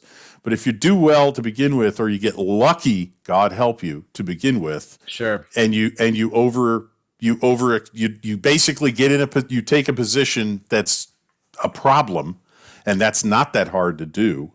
Because you just have an account, you have a trading account, you have to feed it money so that you can take your same thing that Robinhood is in trouble for right now. They're borrowing money for. They won't let you start trading on one of these things with no money. Let me put it this way: if they're smart, they won't. Right, Eric K. You didn't see my best run. My best run was after I left you. I went back to the Luxor where I was staying, and I just started playing blackjack and won like $200. Like I just was from like a total fool. All of a sudden, I just couldn't lose, and so that I was like, oh, I get it. You know what I mean? Like I was making stupid hitting on the wrong time. It was still working out. So yeah, that's when I felt the hit. I was like took my first hit and I was like, oh, I get it now. Now I understand. Yeah. This is fun. Yeah. I was wondering, boys, if we could just moving right along. Did you guys watch the most recent episode of WandaVision? Did you watch I did. I watched about a half of it and I'd love to talk about it. I would love to as well. So the only person who hasn't seen it. Okay. Did you watch last week's? I did see last week's. I did not see this week's. We could try to avoid that as much as we can if you want. I don't mind. I mean, the only thing I wanted to say about that episode was it was interesting to see this angle on that story. Well, I don't want to spoil too much, but it was interesting to see that. And Kat Dennings was insufferable. She was. I now know what everybody was talking about on Friday Night Tights. Me too. With her, yes. And I'm sorry, but the rack does not make up for that voice. No, that voice, and she's just so smart and better than everybody, and just knows all the things. Oh, I hated her. I didn't hate the show. I hated her. That's the not a scientist chick from the Thor movies. Totally. Is that the one? Yeah, that's the one. So keep in mind, in the Thor movies, she was some random chick who got hired on to assist the real scientist. I mean, she referred to herself as an astrophysicist in this episode. I don't know. Yeah. An astrophysicist. Really? Oh, she did. That's absolutely. I know she did. I was like, okay. Yeah, and but she wasn't an actual scientist in the Thor movies, unless I'm remembering completely she was wrong. Just an assistant. You're right. Was she a student at least? Maybe that's the explanation. It's been years since the first Thor, so she's went to school since, and now she's I don't know. I mean, it could be. It's reasonable. The timeline would work. I have a question for everyone since I hadn't seen this episode. I know Resh only saw half of it. what is your climate on the show still? Because as of last week's episode, I started to cool down on it a little bit, and I think the real issue I see, and I saw some of this on Friday Night Tights. I tried to avoid a lot of it to avoid spoilers. I was working or whatever, but like their form of storytelling Disney has displayed thus far, it's just not. They're too stretched out. Like they seem like they don't really have enough story to fill up the space of story they want to fill up, if that makes sense. So here's what I'll say about it. Here's what I'll say. For one, I think a lot of credit really needs to be given to the production team for their flawless recreation of these period shows, like down to like the set design, the costuming, the saturation of the colors. Like the 70s episode was a knockout of how much that looked like. Good. I agree. The aesthetics of the show is off the page, and that really deserves a lot of credit because it has the feel of those shows, and it's like an instant nostalgia. It's amazing how they pulled that off. I will say though that the gimmick, I think by the third episode, I was kind of like, okay, can we just get into this? But then they start, like, I think they're doing a good job of blending in like whatever the outside world is in with these little sitcom-y plots. Like, I think if they had dragged out her trying to hide the pregnancy from the woman for like too much longer, it would have really gotten tedious. But I think they just nailed it. And the creepiness factor again of like whatever the outside forces are like slowly encroaching on this world, I really feel like they're doing a good job. I honestly get chills watching it because it's like that creepy, eerie feeling. Like it makes me like, So I think while that's like, and then Jeremy, from Geeks and Gamers pointed out that the intersectionalism is starting to ramp up, and I think he's 100% right. Like the stuff with like the doctor, where it's just like, I try to tell them it's like a fruit, so I keep it simple for them. Like, women. Yeah. So it's like a little bit of that. That's been bothering me since the first episode. And I think even you talked about it. I talked about it on my podcast. Like the idea, because they're almost trying to like subtly say, "Oh, it's so sexist." That Wanda just wants to be a housewife. And it's like the idea that a woman wanting a husband and a child, basically human procreation, is sexist, shows you how far, just in general, not just outside this show, but just in general, how far they've pushed the culture to where we're watching it through their eyes. Like, oh man, is that like, no, it's actually even further than that. It's like, oh, what an archaic way of thinking. Like, it's not even like breaking those tropes. It's like, even if you even had the audacity to think that, like, how dated. Yeah. It's like, so outdated. That's how humans got here. So I'm not sure how outdated it is. That's why anyone exists. Well, but okay. As far as the pacing goes, here's my feeling. I watched the whole first episode, and of course was quite confused. Listened to a lot of reviews. Got to better understanding of it. Okay, now I think I understand why it looked the way it did, and I know roughly, kind of roughly, who these two main characters are, Wanda and Vision.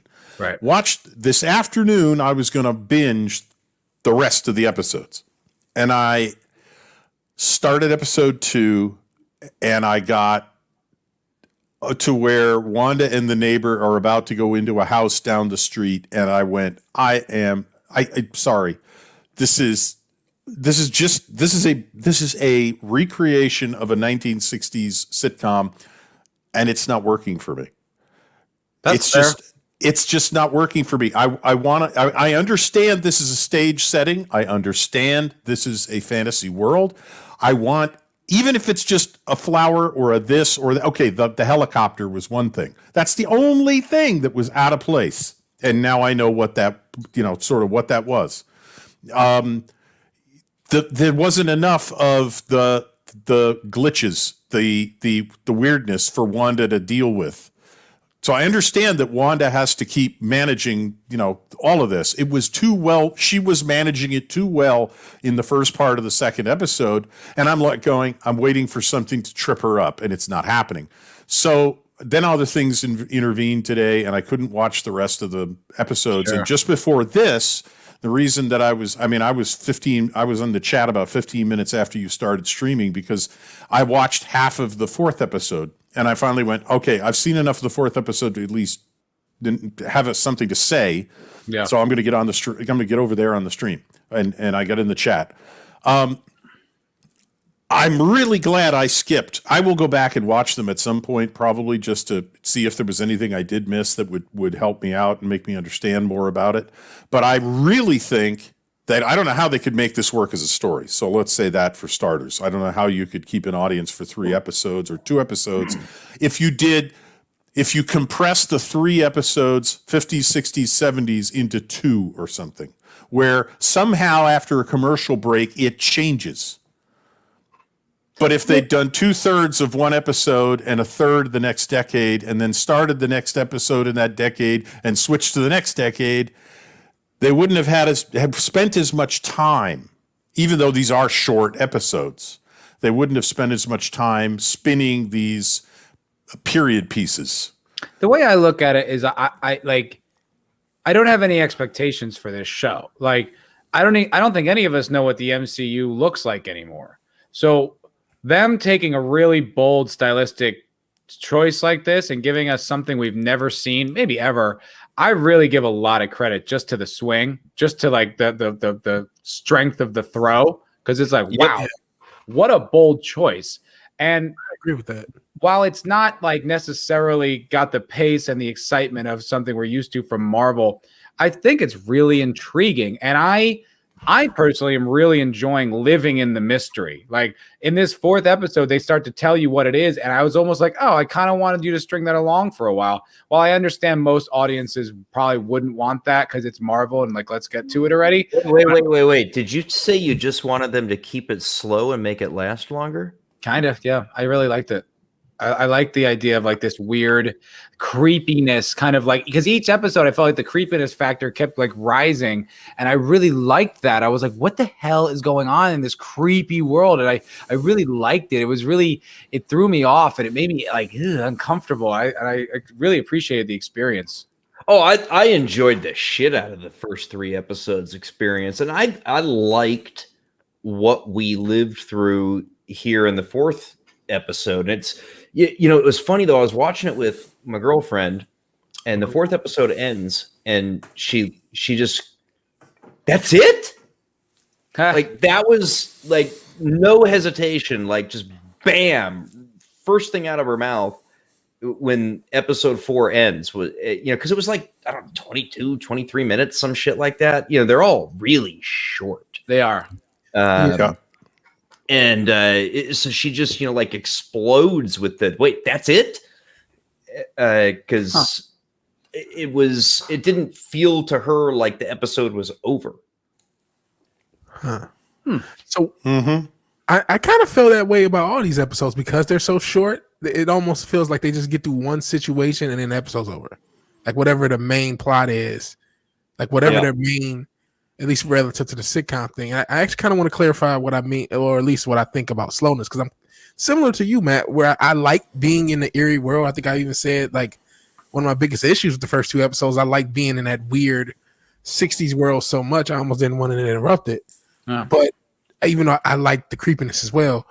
But like when I say slow, I don't mind it being patient. I don't mind it taking its time, but I do mind it like artificially stretching. Yeah, no, I know what you mean. We were talking about that with the Expanse this season. It's like artificially elongated, and it's dragging.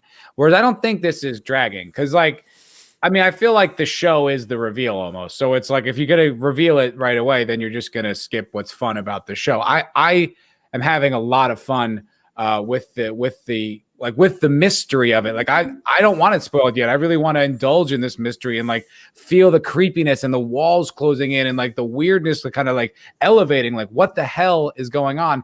Real quick, want to say goodbye to Dan. Good to see you, buddy. Good night, Dan. Glad you made it, brother. Thanks for hanging out with us. And yes, we will see you Tuesday night for the Expanse finale. And hopefully all our concerns will be dashed and they'll make it all work. I don't know how that's possible, but we'll see. Well, we'll see you Tuesday, Dan. Thanks for joining us, buddy. Sorry. Continue, gentlemen. Eric K, I am also waiting for the honeymoon lingerie episode. I'm not sure. No kidding. What's didn't know up? Unbeheld is also leaving us. Good night, my friend. Oh man, See you, Good night, brother. Unbeheld. You're on fire in the chat. Yeah, man, fire. Yeah. Really good takes. Really like it, man. Thank you. Especially on the Wall Street bets thing. He was like, yeah, a lot to say on that. He had a lot to say about He had a lot of Expanse. Too. really insightful things to say about that. Yeah. Yeah, the Expanse too. I think he was kind of on the other side of the fence when we were talking on Tuesday. So it's nice to see like growth in thinking in the chat. Yeah, I will say this: I'm not sure I enjoy their characterization of the 50s, the 60s, the 70s television as much. And as I said in one conversation, to me, it was a comment on Odin's review of the first episode. To me, it almost approached parody. It's a parody of it and A little bit, yeah. in the sense that and I think that fits from everything I've been hearing from everybody, in that Wanda didn't grow up in the United States. So she didn't experience these TV tropes firsthand at the time. They percolated through to Eastern Europe, where she grew up, over, many years later. And of course, Eastern Europe looked at America through rose-colored glasses. I mean, Sure. they had the hope of what America represented and what their media told them America was, which was the communist propaganda. And there's a huge discrepancy between those two. So I understood that. I understand. Okay, this is a very artificial world, even more artificial than your average 1950s sitcom was. Oh yeah. Yes, but I was like, yeah, but I lived through the 60s and 70s sitcoms. You know something? Just another red shirt. I would say this generation in general struggles with dealing with anything that didn't happen this past year. Because Right. No, I agree. I understand that. I'm speaking only for myself and saying I remember how bad the 70s were. That's when I was watching Star Trek reruns. even when I've seen things cover like the 90s, it's like completely wrong. You know what I Yep. mean? Yep. There's a huge disconnect with this generation, especially with dealing with period pieces, regardless of the form of media, regardless of what you're talking about. It's just like they view all nostalgia like through like a weird lens. And I don't know if it's the internet's fault, or if it's just like a lazy people who don't do the research, or a combination of both. But there's just something wrong with every single thing that is period, whether it's 90s, 80s, 70s, 60s. It has they lean into it a little hard. It's just kind of remember the 80s. Just take like the glossiest parts of it. I don't think that's what's going on with this particular show. I didn't grow up, I didn't live through it. I mean, I grew up with these reruns as a kid. I watched the Brady Bunch, and I watched Bewitched and the Dick Van Dyke Show when I was a kid, because that was all on Nick at Night, but I didn't grow up with it. But I think there's a little bit of a wink implied with the way they're portraying it. But I don't think it's done disrespectfully. I mean, that's my opinion. I think it's handled with a degree of respect, and it's it's done with a bit of a little it's kind of funny, it's old, but it's, I don't know. I like the way they portray it myself. I'm not saying they're portraying it badly. Okay. I'm saying that they're portraying it in a particular perspective on it. Okay. And to me, that's like when it's like when the I don't know, when a movie projector gets slightly out of sync and it starts jumping. Oh, I think that was very intentional. It isn't. Oh no, I get it, but you have to understand. I mean, like I said, to me, this wasn't Nick at Night. This was all I got to watch. At 7:00 on a Thursday or something. So, and I didn't much care for most of these shows. By the way, by the time I was out of high school, you couldn't have paid me to watch The Partridge Family, The Brady Bunch, and several other shows in the 70s. Okay. Sure. Because I went, these are, I was watching The Prisoner and going, this is good. This is really cool television. This is what, and this is 10 years old at that time. Sure. I was watching Star Trek. 10 years old or more at that time. So it's just, to me, it's like I understand. Okay, I guess I'll put it this way. I got it in episode 1. I got it. Okay. So to do 2 more whole episodes in 2 more different decades, I was like, unless you're going to start moving this story forward a lot more than you did or have been, I don't see the point in reminiscing the television, a perspective on that era of television. Yeah. I just personally got tired of it. I'm not saying it's bad. I'm not saying they didn't do it well. And you can enjoy that pacing and love going back to that and have the nostalgia and everything else. And that's why I started the 4th episode and I had to restart it. I was like, holy crap, how'd we get here? And I had to start it over and watch the very beginning again. And I honestly thought, with that reveal that they give, what's going on, I thought it was pretty bold, and it was, I don't love Endgame. I kind of shared Ryan Cannell's feelings on it. Like, the more time goes by, I think the less good it really is. But it's I like that the earmuffs vigilante. But I like that they show all the people just popping back into reality and it's utter chaos. They did kind of jump in time a little quick for me, where I was just kind of like, wait, so everything's back in order, I guess. Okay. But I like the idea that they kind of started to show what this WandaVision world is, how it fits into the overall story.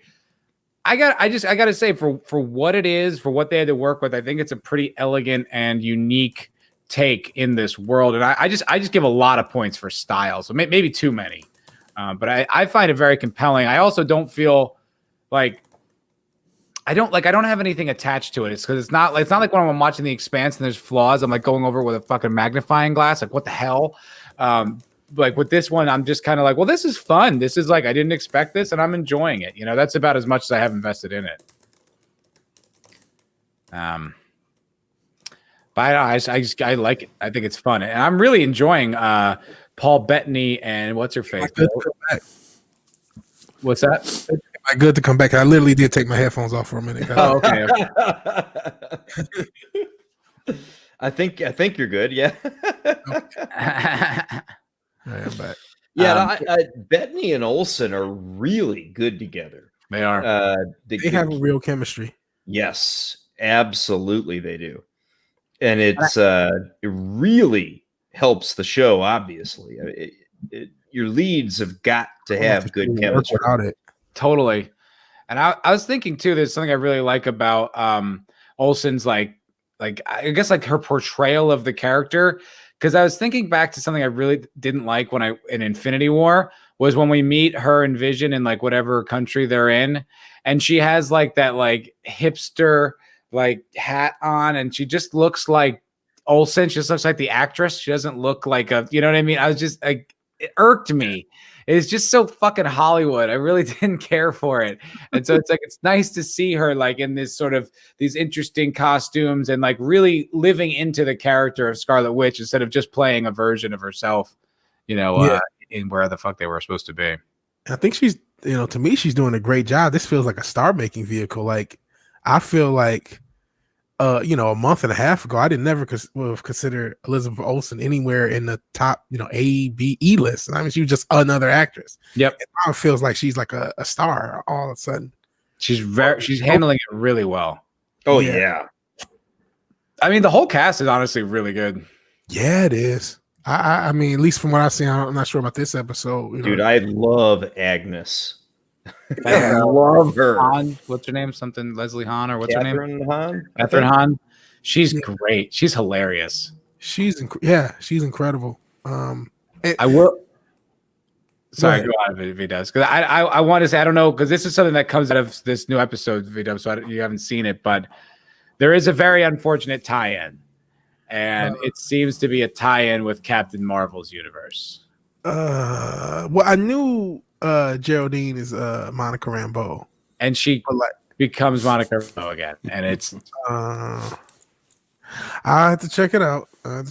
Yeah, it's hard to overlook the fact that it is an intersectional, because it's the mom was in charge of Sword or whatever, and now like she's the acting. It was all these things where you're like, Well, she wasn't the acting anything. The dude was the director. but like she was before she disappeared or something. The mom was in charge.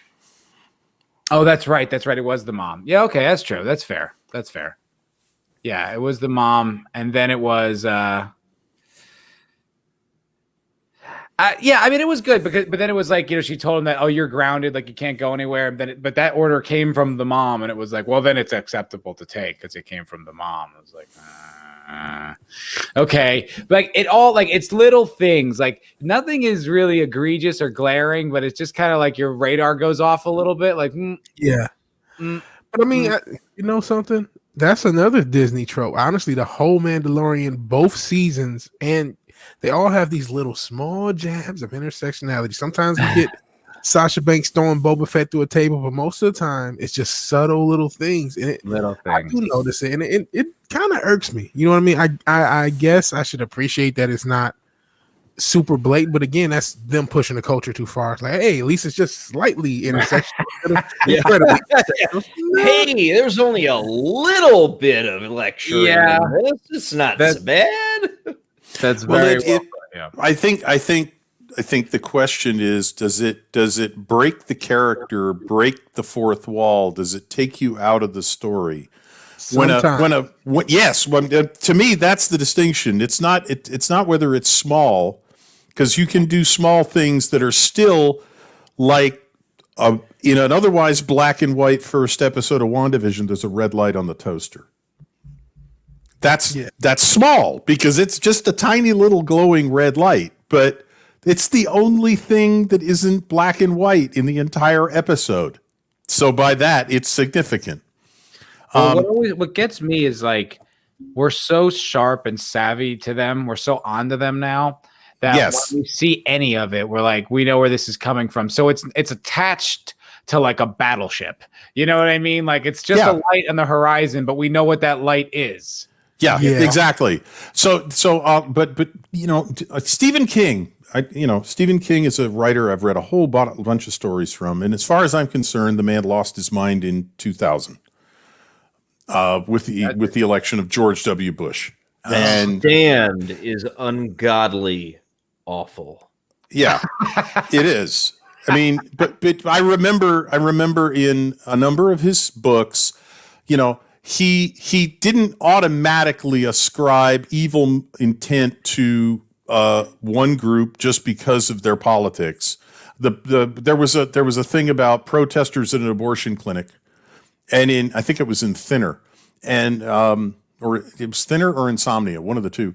And he didn't demonize the protesters. He could, he gave you there were some human characteristics there. And there were some things that weren't very nice about the people who were trying to, go into the abortion clinic and were having conflicts with the protesters. So it wasn't all one-sided. So I'm like, okay, that was even-handed. Give him that. After 2000, that's disappeared. And that's why I didn't watch the movie version of The Mist, for example. The Mist is a great, it's a novella. I've actually been to the town in Maine where the story is set. It was really eerie when I realized that I'd been there. And I've been in the grocery store where most of the action in The Mist takes place. Well then. Yeah, Bridgeton, Maine. I've been there many times. It's where I used to go deer hunting.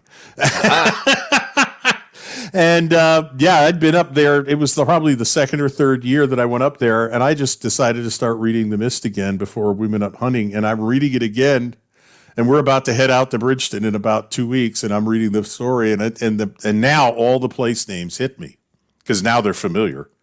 And I went, oh my God, I've been to this part of Maine.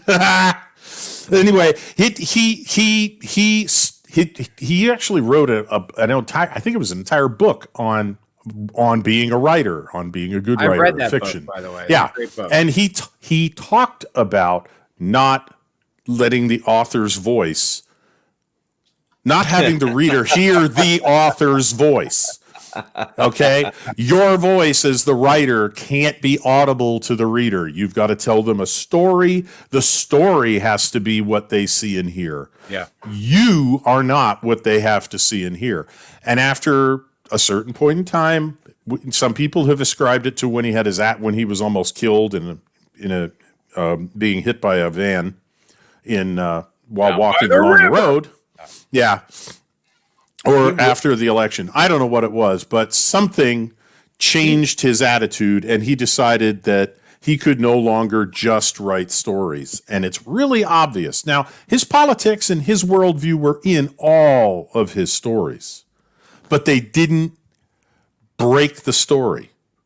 There's ways to do it at all, man. Like, you go back to Salem's Lot. Yep. And what a great little novel that is. I mean, it's not like overly voluminous like The Stand or a lot of his later stuff. It's something you can pick up and read in a week. And that's a great story, man. I didn't read that until after I had finished the Dark Tower saga, because they tied the priest from Salem's Lot into the Dark Tower. Oh, and that little accident where he almost got his ass killed by getting hit by a van down by the river. That was also a major event in the Dark Tower saga. Hills with vans down by the river. Is that like a trope? I guess. I don't know. I mean, I just know from Matt Foley, but yeah, me too. But apparently it's now Batwoman, and apparently it's Stephen King. Well, you know. I know where Stephen King's accident occurred. It wasn't down by a river. He was just saying that for the chuckle value. It was. Yeah, it is funny. It is funny, but yeah, it wasn't part of that trope. But I want to say to your greater point, Red Shirt, is just I think it's a few things, right? I think it's partially echo chamber. Like I really think that's a big part of it. You know, like I would sit in my acting classes or whatever, and I you know, didn't have like political convictions, especially not in line with the way the people around me did. Mm-hmm. But you know, it was a topic you couldn't avoid. But I would see them, and they would just sit around, and they would just agree with each other. Like nobody was challenging the foundations of the things, and then and then it becomes kind of the greater community. Like people around me, even people I thought were reasonable, they would just come to me and just like with real like, oh, don't you think this? And I'm like, well, I don't know. Like, what are the implications of that? Like, what if it did? And it was just, you could see like the fizzle, like they just wanted to be agreed with. And I think, you know, when you're, especially like the more you ascend and the more people yes you to death, and like the greater your echo chamber becomes, or the louder your echo chamber becomes, it makes it, I don't know, almost impossible for you to even conceive of ideas outside of your comfort zone. And I have to believe that that's a big part of why this is so prevalent and omnipresent, because it's relentless and it's everywhere. And it's like, it can't be that they're right. Like, because obviously not, because there's so many things that they're so wrong on. And yeah, and a lot of them are just opinion or where you're standing, or just kind of objective. Like it's not, I mean, subjective things. There is no universal right and wrong with the things they're trying to push. So I gotta believe that's where it comes from, because where else could it come from? How could all these people be so unified with this like belief that you're like, there's a lot of problems with what you're saying. It's like, well, if you say that, then there's a problem with you. It's like, what the fuck? Yeah. But I mean, it's in storytelling. The only point I was trying to make is it can be an undercurrent the whole way through a story, as long as it stays under the story. It may be something they hope you figure out from reading it, right? Because there's plenty of those. Rod Serling did that with the Twilight Zone all the time in the 60s. Totally. Okay. Rod Serling was preaching. He was telling morality tales, but they were in the context of a story that you didn't have to see the morality tale, because he never came out, almost never. Occasionally, he just couldn't resist and came out and said something. I think one of the examples of that is The Obsolete Man with Burgess Meredith, the guy who is a librarian and they don't need him anymore. Yeah. Something. Okay, that was on the nose. I mean, that was so on the nose, and even Serling's voiceover, his intro was on the nose.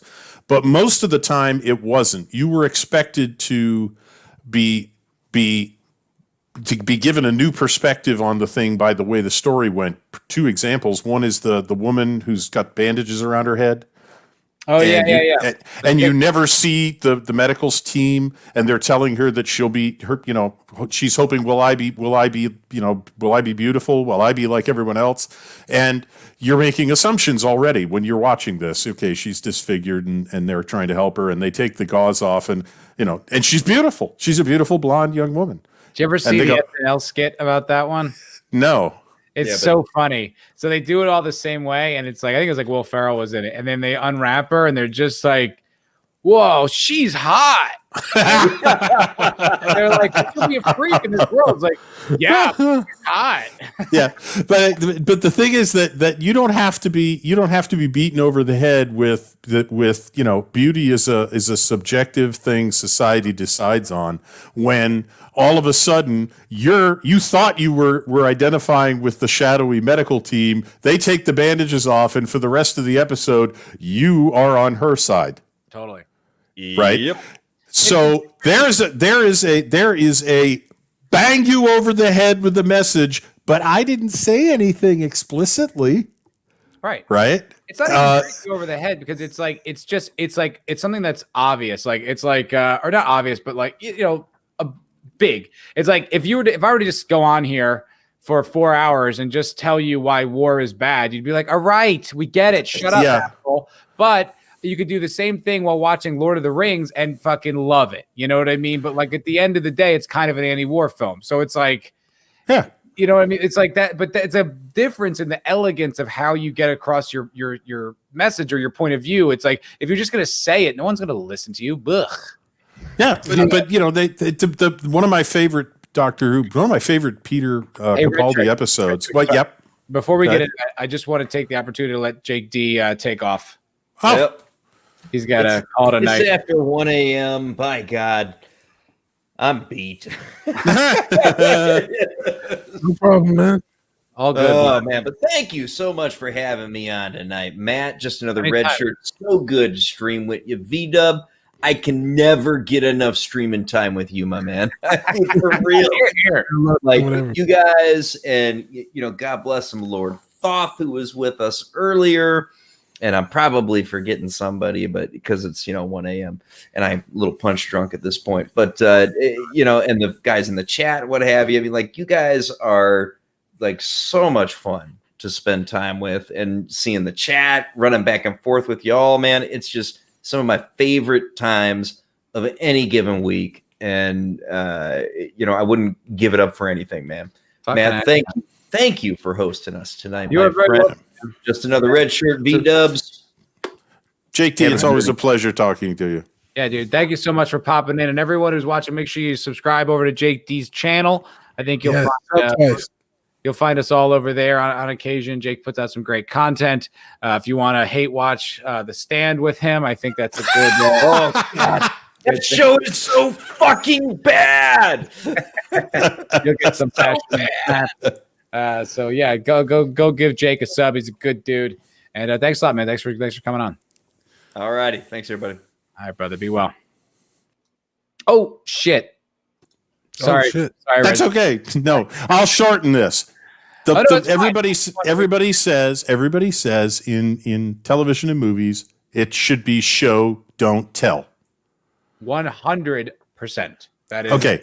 You can show a strong female character, and people will understand. Yes, women can be just as strong and powerful and capable and what have you as men.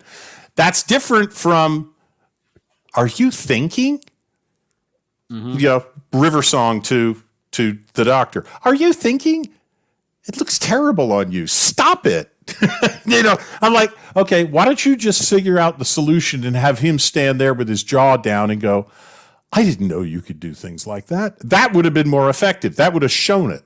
But no, they just have to have her make a snide remark. The worst thing about a lot of this stuff, it's kind of like the fat positivity movement. It's like you end up having to be like the person who's a reasonable human being has to end up saying very mean cruel things because it's like you force me into this corner where you're not playing by the rules of reality, and now I've got to say really blunt truths because you're the one who won't play by the rules of the real world, and so now I've got to say like really like you come off like a fucking raging misogynist, but it's like I'm not.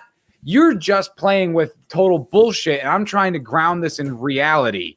You know what I mean? It's like, but you know something? Like this kind of goes back to the same point. You're not a raging misogynist. They've pushed things so far that like basic, simple things are now misogynist or homophobic or racist or whatever, and it's just like it's insane. It's insane, and it's frustrating because it's like they've just run with the ball so far the other way that anything like even resembling going back to normalcy is like, it's like this horrifying thing. It's like, I'm just trying to be reasonable. I'm just trying to deal with the world and the thing about it is, it's like, I think I talked about this. One of my first things I ever streamed was like, no one has a problem with female or diversity quote representation. Really, we don't. Like no one ever thought about that shit when you watch like Blade or Aliens or fill in the blank, whatever example you want to use. No one ever was just like, well, I liked it, but I didn't like that the Asian guy was in the lead movie. Like no one would say that. Like I mean, unless you're like a real hardcore piece of shit, but then you're so fringe, you don't even matter.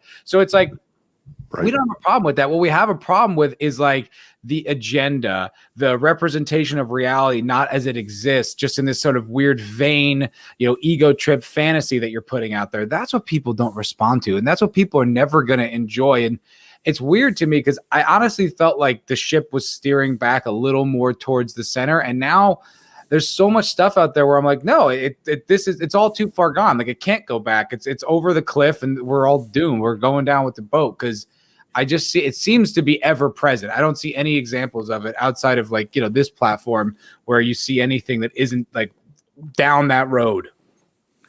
I agree with that, but like, I think the answer is just like standing still and letting them fly, because the further they fly in that direction, the more obvious things like that don't matter. You brought up the fat positivity thing, right? This is a little bit off topic from writing and stuff, and I hate to get political, even though I say that all the damn time, right? But like the Biden, the first day he got in office, he did the thing with women's sports. That's an example of like things going so far that even people who may have been, with even someone who's a feminist may say, "Whoa, this is stupid." You know what I mean? And so you just need things like that to happen for them to realize, hey, our ideology is kind of insane. And so that's the hope, that they realize that they've gone too far. And I will go kind of a step further. You said we don't care about a lot of representation. The ironic thing is now I'm starting to. Anytime I see somebody that you worry about like a trope. You worry about the sin of it. That's the biggest sin. Is as soon as I see like a black male lead or black, I'm like, oh fuck, this is gonna. And that's like, and I'm a black person now. I'm wondering. I'm like, oh my god, here we go. Right? Like it's like, what are you doing to me? Like I'm not like I don't want to have to think that. But the thing is, it becomes so like universal, and it's like this postulating, like giving these platforms, and it's like I have a very diverse like library of things that I enjoy and stories that I like watching. It's like the idea that like now you're turning me off to that. It's like, that's not on me, man. Like it's completely 100% on you. Yeah. I think to kind of tie it into the Wall Street bets, Hollywood was completely arrogant, and they just, well, anything we do is successful. We're Hollywood. We tell them what to like. And they just assumed that everyone's going to like everything. And really, it's really simple. I talked about talking with my mom the other day, and she just said, all these movies suck. She doesn't know it's intersectional. She doesn't know all that stuff. She just knows it's not good. That's it. Just like my mom. It's so funny. It's just like my mom. Yeah. She's like, everything just sucks. I was watching the Return of the Jedi. And then we were watching Solo because I was just talking to her, and we were just talking about how stupid it is. And then she was like, everything just sucks. So it was just like she saw an old movie the day before and then just saw like new Star Wars, and it was just like, what the fuck is this? You know what I mean? It's like she doesn't quite know why. They just don't enjoy it. It's like we've been onto this for a while because of how much, how passionate we are about it. And, listening to guys like, like the guys in the Phantom Menace and stuff who really are able to break it down, put it out there on a billboard for us to look at. But it's like people are feeling it. They just aren't as articulate as to what is bugging them, but they know it's wrong. They know they're being fucked with. Yep. Yeah. The Last Jedi is happening more often because The Last Jedi was something where a lot of normies got it, but they got it for that and went back to whatever. But now it's so much like every time they turn on the TV, they see a new version of The Last Jedi on something they used to watch, and they're like, "Oh, what is going on?" Well, and that's kind of. Oh, sorry. Go ahead, Retro. That's all right. Well, you mentioned the echo chamber effect, and with what Vigilante Williamson has been talking about, where even the normies were getting it. I'm trying to remember how long I've been watching YouTube or how long people have been making YouTube videos about the discrepancy between Access Media reviews on Rotten Tomatoes and viewer reviews. The 82% for fresh to 82% fresh on Rotten Tomatoes, and it's got a 13 or 25% rating from the public. It's so funny. That's the echo chamber telling them, "You go, girl. This is awesome." And all of the people who are watching it are going, "This is crap." Totally. It's so funny too. It's these things that worked like universally, whether it be Star Wars or Marvel. It's like these things that they work so well. Rotten Tomatoes is a great example. That was an awesome website before it became, an agenda platform. It was like an aggregate of all these, critic. You're like, oh, this is a really helpful way to gauge whether a movie's good.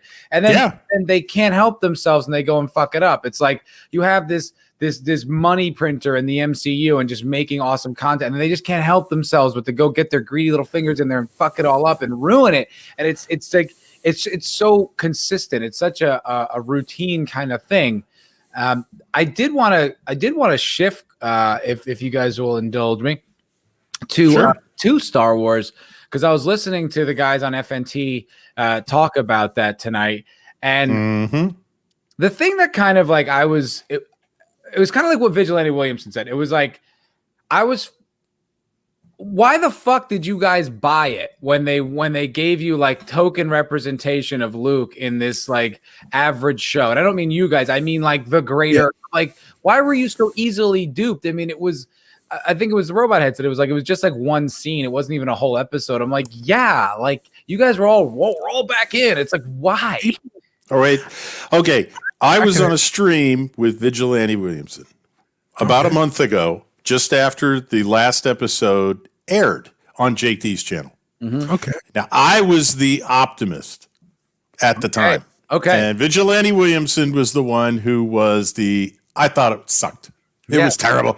I gave it a 0 or whatever. Yeah. I'm going to say this. I was arguing at the time, Disney... They're asking me, do you really think Disney learned from this? I said, it actually doesn't matter whether Disney has learned from this. Disney has come to a fork in the road. They're either going to learn from this, they're going to say, this is the way to make money. They're going to follow Favreau's vision. They're going to move that direction, or they're going to go out of business. Those are their two options. There isn't a third way anymore. Right. And I was not convinced they would learn. I hoped. Now, I'm not thinking, hope's not a strategy, so I didn't hold out a lot of hope. Vigilante Williamson was convinced we're already doomed. It's already screwed. I was like, well, there's one small possible way they could dig their way out of this hole. So I said tonight, as a comment on FNT, Favreau threw Disney a lifeline. Yep. What did Disney do with it? Within weeks, they set fire to it. Not within weeks. Every fucking week. Yeah. Since that happened, it's been a new thing. Literally, I am not exaggerating. Yes. First week was Pablo Hidalgo. Yep. Next week it was Justina Ireland. The next week it was Christina Ariel. The next week is this week. You know what I mean? Yeah. I'm done. I'm like, okay, Disney, I know which fork in the road, which side of the fork you've taken. Well, it's Bye like, now. It's like what I said. It's like they can't help. It's like they get this winner in the Mandalorian. It gets all this good faith back, and they're like, okay, great. Now we can get right back on with the program. It's like you learned. It nothing. justifies everything we've done. No, it doesn't. It's like you learned absolutely nothing. Like everything that you put into this, all like making the agenda and all that stuff, like that didn't work. The one thing that was outside of that did, and now you learn nothing, and you're just going to go back to like doubling down on your agenda. It's just like, holy shit. Like, what is it going to take for you guys to understand? I almost think that a lot of this is spite. I don't think it's just they learn nothing. I think because of the way corporations are, a lot of these people, especially these High Republic, this group of High Republic, this clique inside of this Disney and Lucasfilm, this offshoot of that story group. Yeah. I think a lot of this stuff is intentional after The Mandalorian, because these people, they're not going to lose their jobs. So they have no problem talking, as much crap as possible. Like they are more than comfortable with destroying all the goodwill for Disney because white man bad, Luke's a white man, he's bad.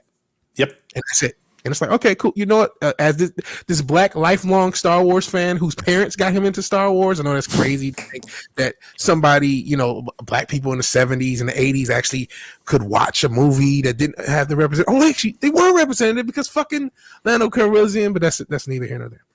But as that black man, I'm done. I'm basically done with Disney. I'm covering WandaVision, but it's just like, I'm so beyond sick of this shit. Because as a fan, I do appreciate some escapism. And if you're just going to just completely say, no, we're never going to give you escapism. Right. And even when you serve up on a platter, like how easy is it to just shut the fuck up? I don't get it. It's like they just will not let go. And it's like, what, why?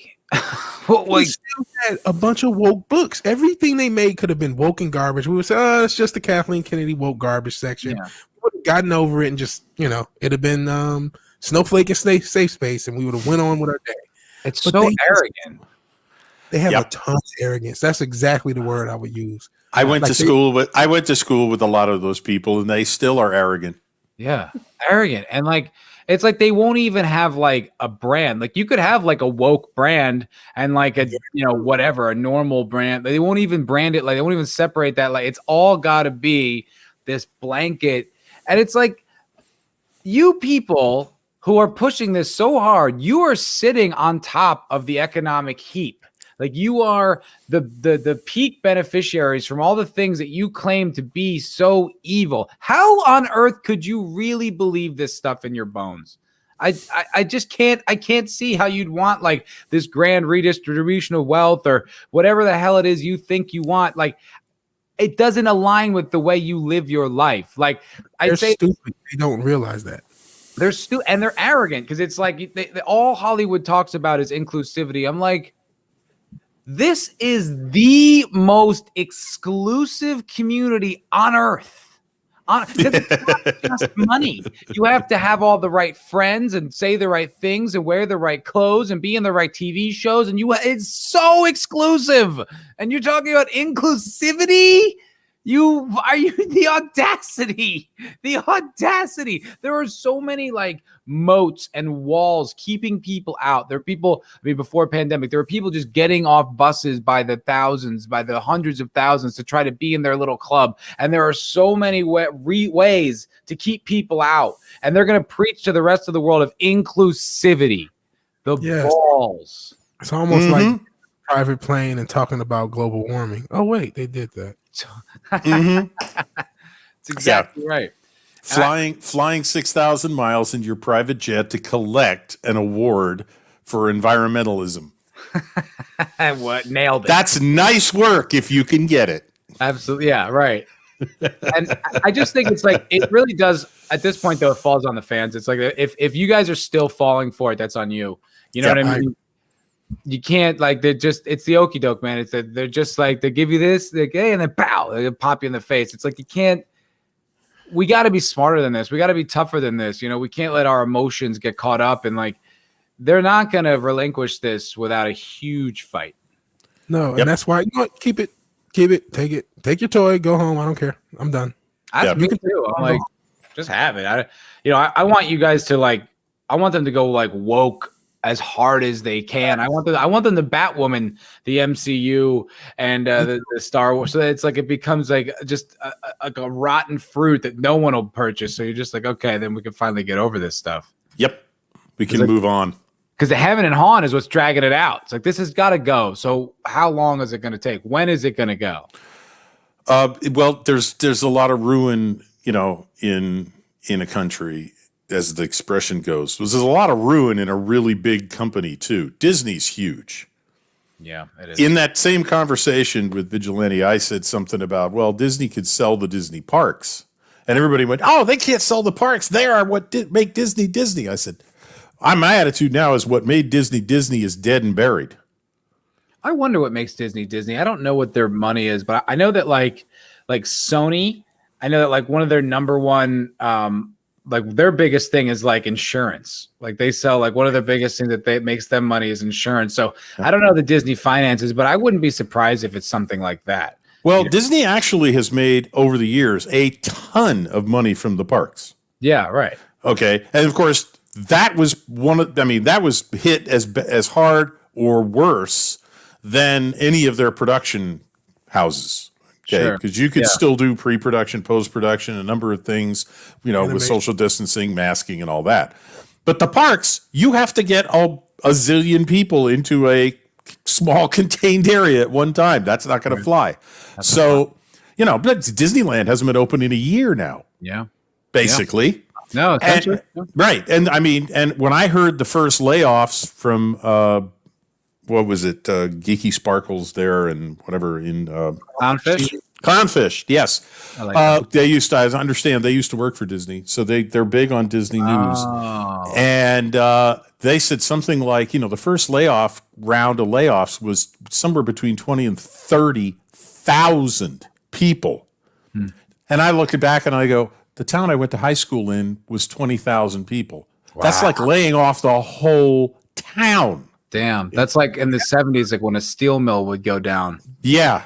So Disney laid off a huge, and then there were several more that were multiple thousands of people. So I think they eventually topped out somewhere around 35 to 40,000 layoffs, and it was almost all park employees and performers and whatnot. Sure. So they pretty much depopulated the staffs of Disneyland, as I understand it. And I don't know, they took 6,000 or 8,000 people out of Disney World. Disney World is now operating at reduced capacity. Jake D was there last year. And they have a lot of operating costs they didn't have before because of the coof. Yeah. So that's not the money spinner it was. And Disneyland is a money pit. I think Disney's a money pit because it is now. Yes, it is now. But that's my point. What makes Disney Disney? What made Disney Disney was Imagineers. Right. That's what made Disney Disney. Not where did they make their money. Right. That they made their money on everything they did when the Imagineers were Imagineers and Roy Disney managed the books and Walt Disney managed the creative side and what the projects would be. Because I'm thinking even about their future because it's like it's been talked about plenty, but where are they going to make their money with their next movies? It's like it has to be streaming because that's like the only real option to make any money now. And that is not a lucrative option like in the same way like a blockbuster film would be. It's like the return is not going to it can't be as big because like if you already have the subscription, like it just doesn't work to make that much money.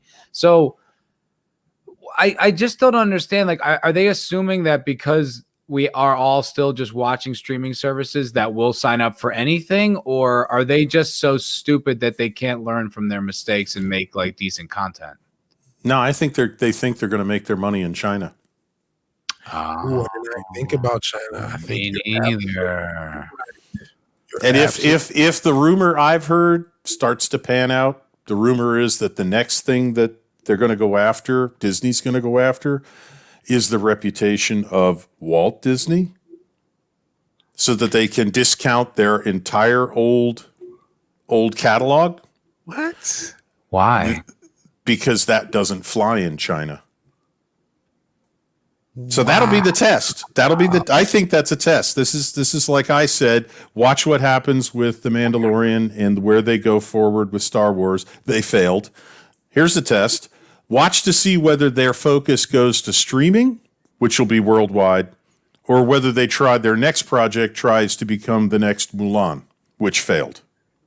That thought, out of all the stuff we've talked about with Disney, and I'm not a diehard Disney fan. I mean, I grew up with them as anyone. Sure. Yeah. Out of all thoughts, that one made me like the sickest. The idea that Disney would just throw away, and I guess they already have a lot of wokeness, but to just throw away all of your history just for a quick buck from China just seems like that. Like, you talk about selling your soul. I know people sold their soul to get to work for Disney. I get it, but it's just like, for fuck's sake, that's just like. At least you could pretend, before that. Wow. Yep. I mean, I'm not. You want to know how much of an optimist I'm not now about Disney and Star Wars and Lucasfilm? That's how pessimistic I am about Disney right now. I don't think they even want to be in this country, really. Wow. Honestly, I don't think they do. Wow. So we'll see, nuts, man. Because that's like because they own entertainment. Like, they own Fox, they own Marvel, they own so much stuff. Where it's like, if that could be just the end of like entertainment, like mainstream entertainment. You know what? I've been wondering that the past year. Like, is the modern entertainment industry just gonna die? And that's just how it is. They're just gonna go the way of the milkman. They're just gonna go the way of phone booths. That's just it. Being a YouTube content creator could be a really sweet gig in the near future. I absolutely think so. I've talked to my friends about that in the entertainment industry who are struggling, who aren't allowed to work because of like the way they were born. You know what I mean? Like, we're all outlawed. Right. But it's like, I wonder what the next thing is. And I definitely think, like, if you've got a prominent YouTube channel, like if Gary was committed to making like animated shorts or whatever, like he could generate such a large audience because of like his reach.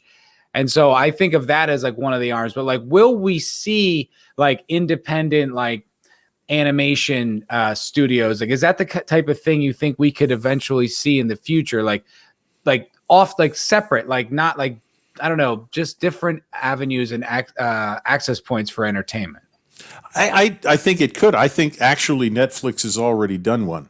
I mean, that model has already been experimented with, and I've talked with a few people about this. It's old news now because it came out it came out in the spring of 2019. Was done by summer, and they announced there would be a season 2 of it by summer. This is called Love, Death, and Robots. Oh, I love that thing. Yeah, I loved it too. I've been all over that. And I actually told Jake D, if you ever find out that there's a firm commitment to when season 2 is going to drop, you need to start talking about that. Oh, that's a great idea. Because I've been into that. The second it came out, I watched it and I obsessed over it. And oddly enough, like all my friends found it like without us talking about it. And we all talked to it. We're like, oh, you saw that? Oh my God, that was so good. It was so good. Yeah. So here's what, as far as I know, Netflix did. They came up with a concept, here's some ideas we want you to talk about in this. We want this to be the theme. Get a story. Pitch us the story. We agree. You can go do this story. You do it with your animation style. You use your writers to write it. You produce it. Bring it to us. We will have a producer put them all together into a series. We'll put it on our streaming service. Cool. They're all different. If somebody who's a small animation house is looking for a way to get their stuff out and Netflix doesn't want to talk to them, I don't know. Got a YouTuber that's got a couple of 100,000 to 1 million subscribers.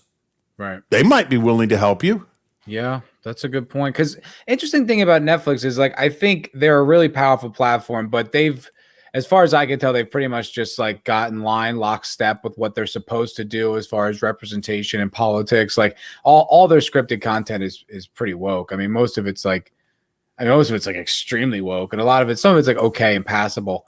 But then again, I will hear like comedians talking about their experiences with Netflix, and it sounds like there are people that work there that are really interested in making good stuff. And a great example is Andrew Schultz, the comedian who he even talks shit about Netflix. He was saying how it's dead, and because for comedy, because it doesn't open the door for interesting comics, and they're so obsessed with representation. And then he went off and made his own brand so strong and did a special with them like a few months ago,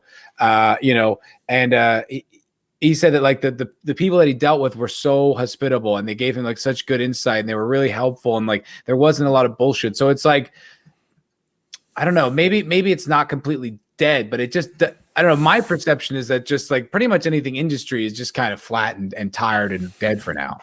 I've heard no say Netflix is dead. What's that? I don't think Netflix is dead. It's just that it's a hit or miss. Go ahead. No, that was it. I just that I heard normal people say, "Hey, I don't really like Netflix as much," or "I don't really watch Netflix." I've heard that. Yeah, me too. A lot of normies, like people. I think a lot of people's like frustrations with streaming content is it's like, and it's mine as well. Is like you turn it on, you're like, ugh, what am I gonna watch? Yeah, it feels like a chore to find something. Yeah, the search or categories or sorting could be better. Some of them are better than others. The licensing is shit. It's so scattered. Like it used to just be one, you used to go to Netflix, you catch up on Breaking Bad, catch up on this, it was like a single place to go watch content. There was always something, up and down. But now I don't know, like it does. If you don't already have like a target of what you're going to watch, turning on a streaming service to find something is like, ugh. Yeah, there's only one left that I can think of where you can do that, and that's Amazon. Yeah, Prime's. And half the time it's free, and half the time you have to rent it. Yeah, it's true. And because even the content they host is not amazing when it comes to stuff that they didn't produce. Like their movies and stuff, they're okay, but they change a lot of turnover, not a lot of great stuff where it's like there's good shit on there. Like right now I'm watching The Tick. I started watching that on Gary's recommendation. That shit is hilarious. I don't know if you guys ever watched it, but it's really, really good. I haven't seen it. Doc Coburn asks, you guys aren't woke? Nope. We're awake. We're not woke, my friend. Yeah. We're not woke. I like that. Yeah. All right, boys. I am getting a little tired. I got to wake up early tomorrow and go to the bakery. But it was a fucking pleasure streaming with you guys. Did you guys have anything you wanted to, any last points or topics you wanted to cover before we wrap it up? I'm good. I'll just say thank you very much. I really appreciate any opportunity I get to come on. I appreciate coming on your channel, and I enjoy the conversations. Fucking A, man. It's good to have you. I was excited to see you. Excited to see everybody. But it was fun to see, I was like, oh, cool. You guys are joining in. Because I saw you in the chat, and I was like, well, you guys can just fucking come in the stream if you want. But you're talking about The Expanse, and I'm 4 seasons behind, so I'm just that's one I can't even begin to keep up. Okay. That's why. That's all good. Well, I would just say savor the first 3 seasons because those are I'm enjoying those. Yeah, I'm going to stick with that. Yeah, Eric K. I got a little sleepy. Got a little tired. I don't have the stamina of a Gary or a Doomcock just yet. Yeah. And nobody has the stamina of Eric K. No, it is not. He's not worried about that omnipotence. I was sleepless one night. I was like, I can't go to sleep. Why can't I go to sleep? It's 2:30 in the morning, and I see, oh, there's a live stream going to start in 15 minutes. I click on the damn thing, get in the chat. Who do I see there? Eric K. Eric K. Oh man, I'm like, Eric K. Do you ever sleep? He says sometimes. I know you guys aren't going to get this, but Elvis's comment: The Expanse 509. Whiny pussyky. Yeah, exactly. That's fucking great stuff. And Vigilante, my good man, you want to sign off? Yeah, just if you haven't subbed to me, please do. I'm at 184. So this is my new call to action because it worked on Comics Division stream. There are 10 people watching right now. If all 10 of you subbed, I would have 10 more subscribers. So please do. Please Vigilante Williamson. I know obviously Eric K is subbed because he's everywhere. But everyone else, feel free to sub to me. Sub over to Vigilante. He's a good dude. He makes good content. I'm there on occasion chatting about all kinds of shit. Vigilante is he's a wild man. He says what he thinks. He doesn't care about the repercussions, and I fucking love it. Yeah, you're the man. So give give Vigilante a sub if you haven't. Red Shirt, you don't have a channel yet, do you? I have a channel, but I don't have anything on it. Okay. Well, I'm Yeah. sure that'll start. We plugged your Minds last time, so I'll put your Minds link in the chat again. Oh, that's very kind of you. That's Yeah. great. Yeah. Yeah, Good stuff. So I do check that on a regular basis. I haven't even opened it yet, so I'll have to get there at some point, but not just yet. I mean, I like mines.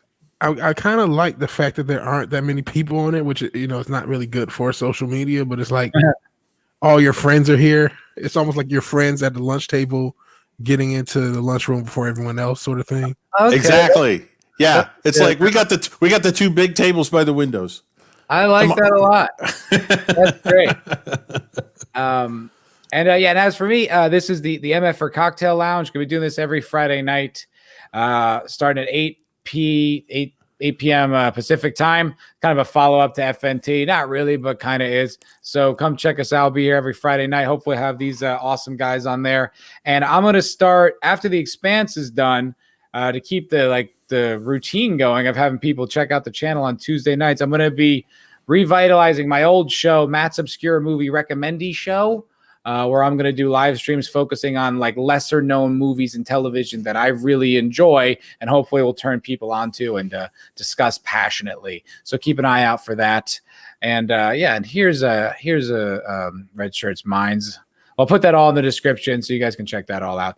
Thank you very much for joining me, gentlemen. Thank you for streaming with me. It's an absolute pleasure. Thank you for having us. Thank you very much. Hail Elvis, good to see you. Hail everyone that hung out with us. You guys are amazing, and we'll see you all on the next one. Have a great night. All right.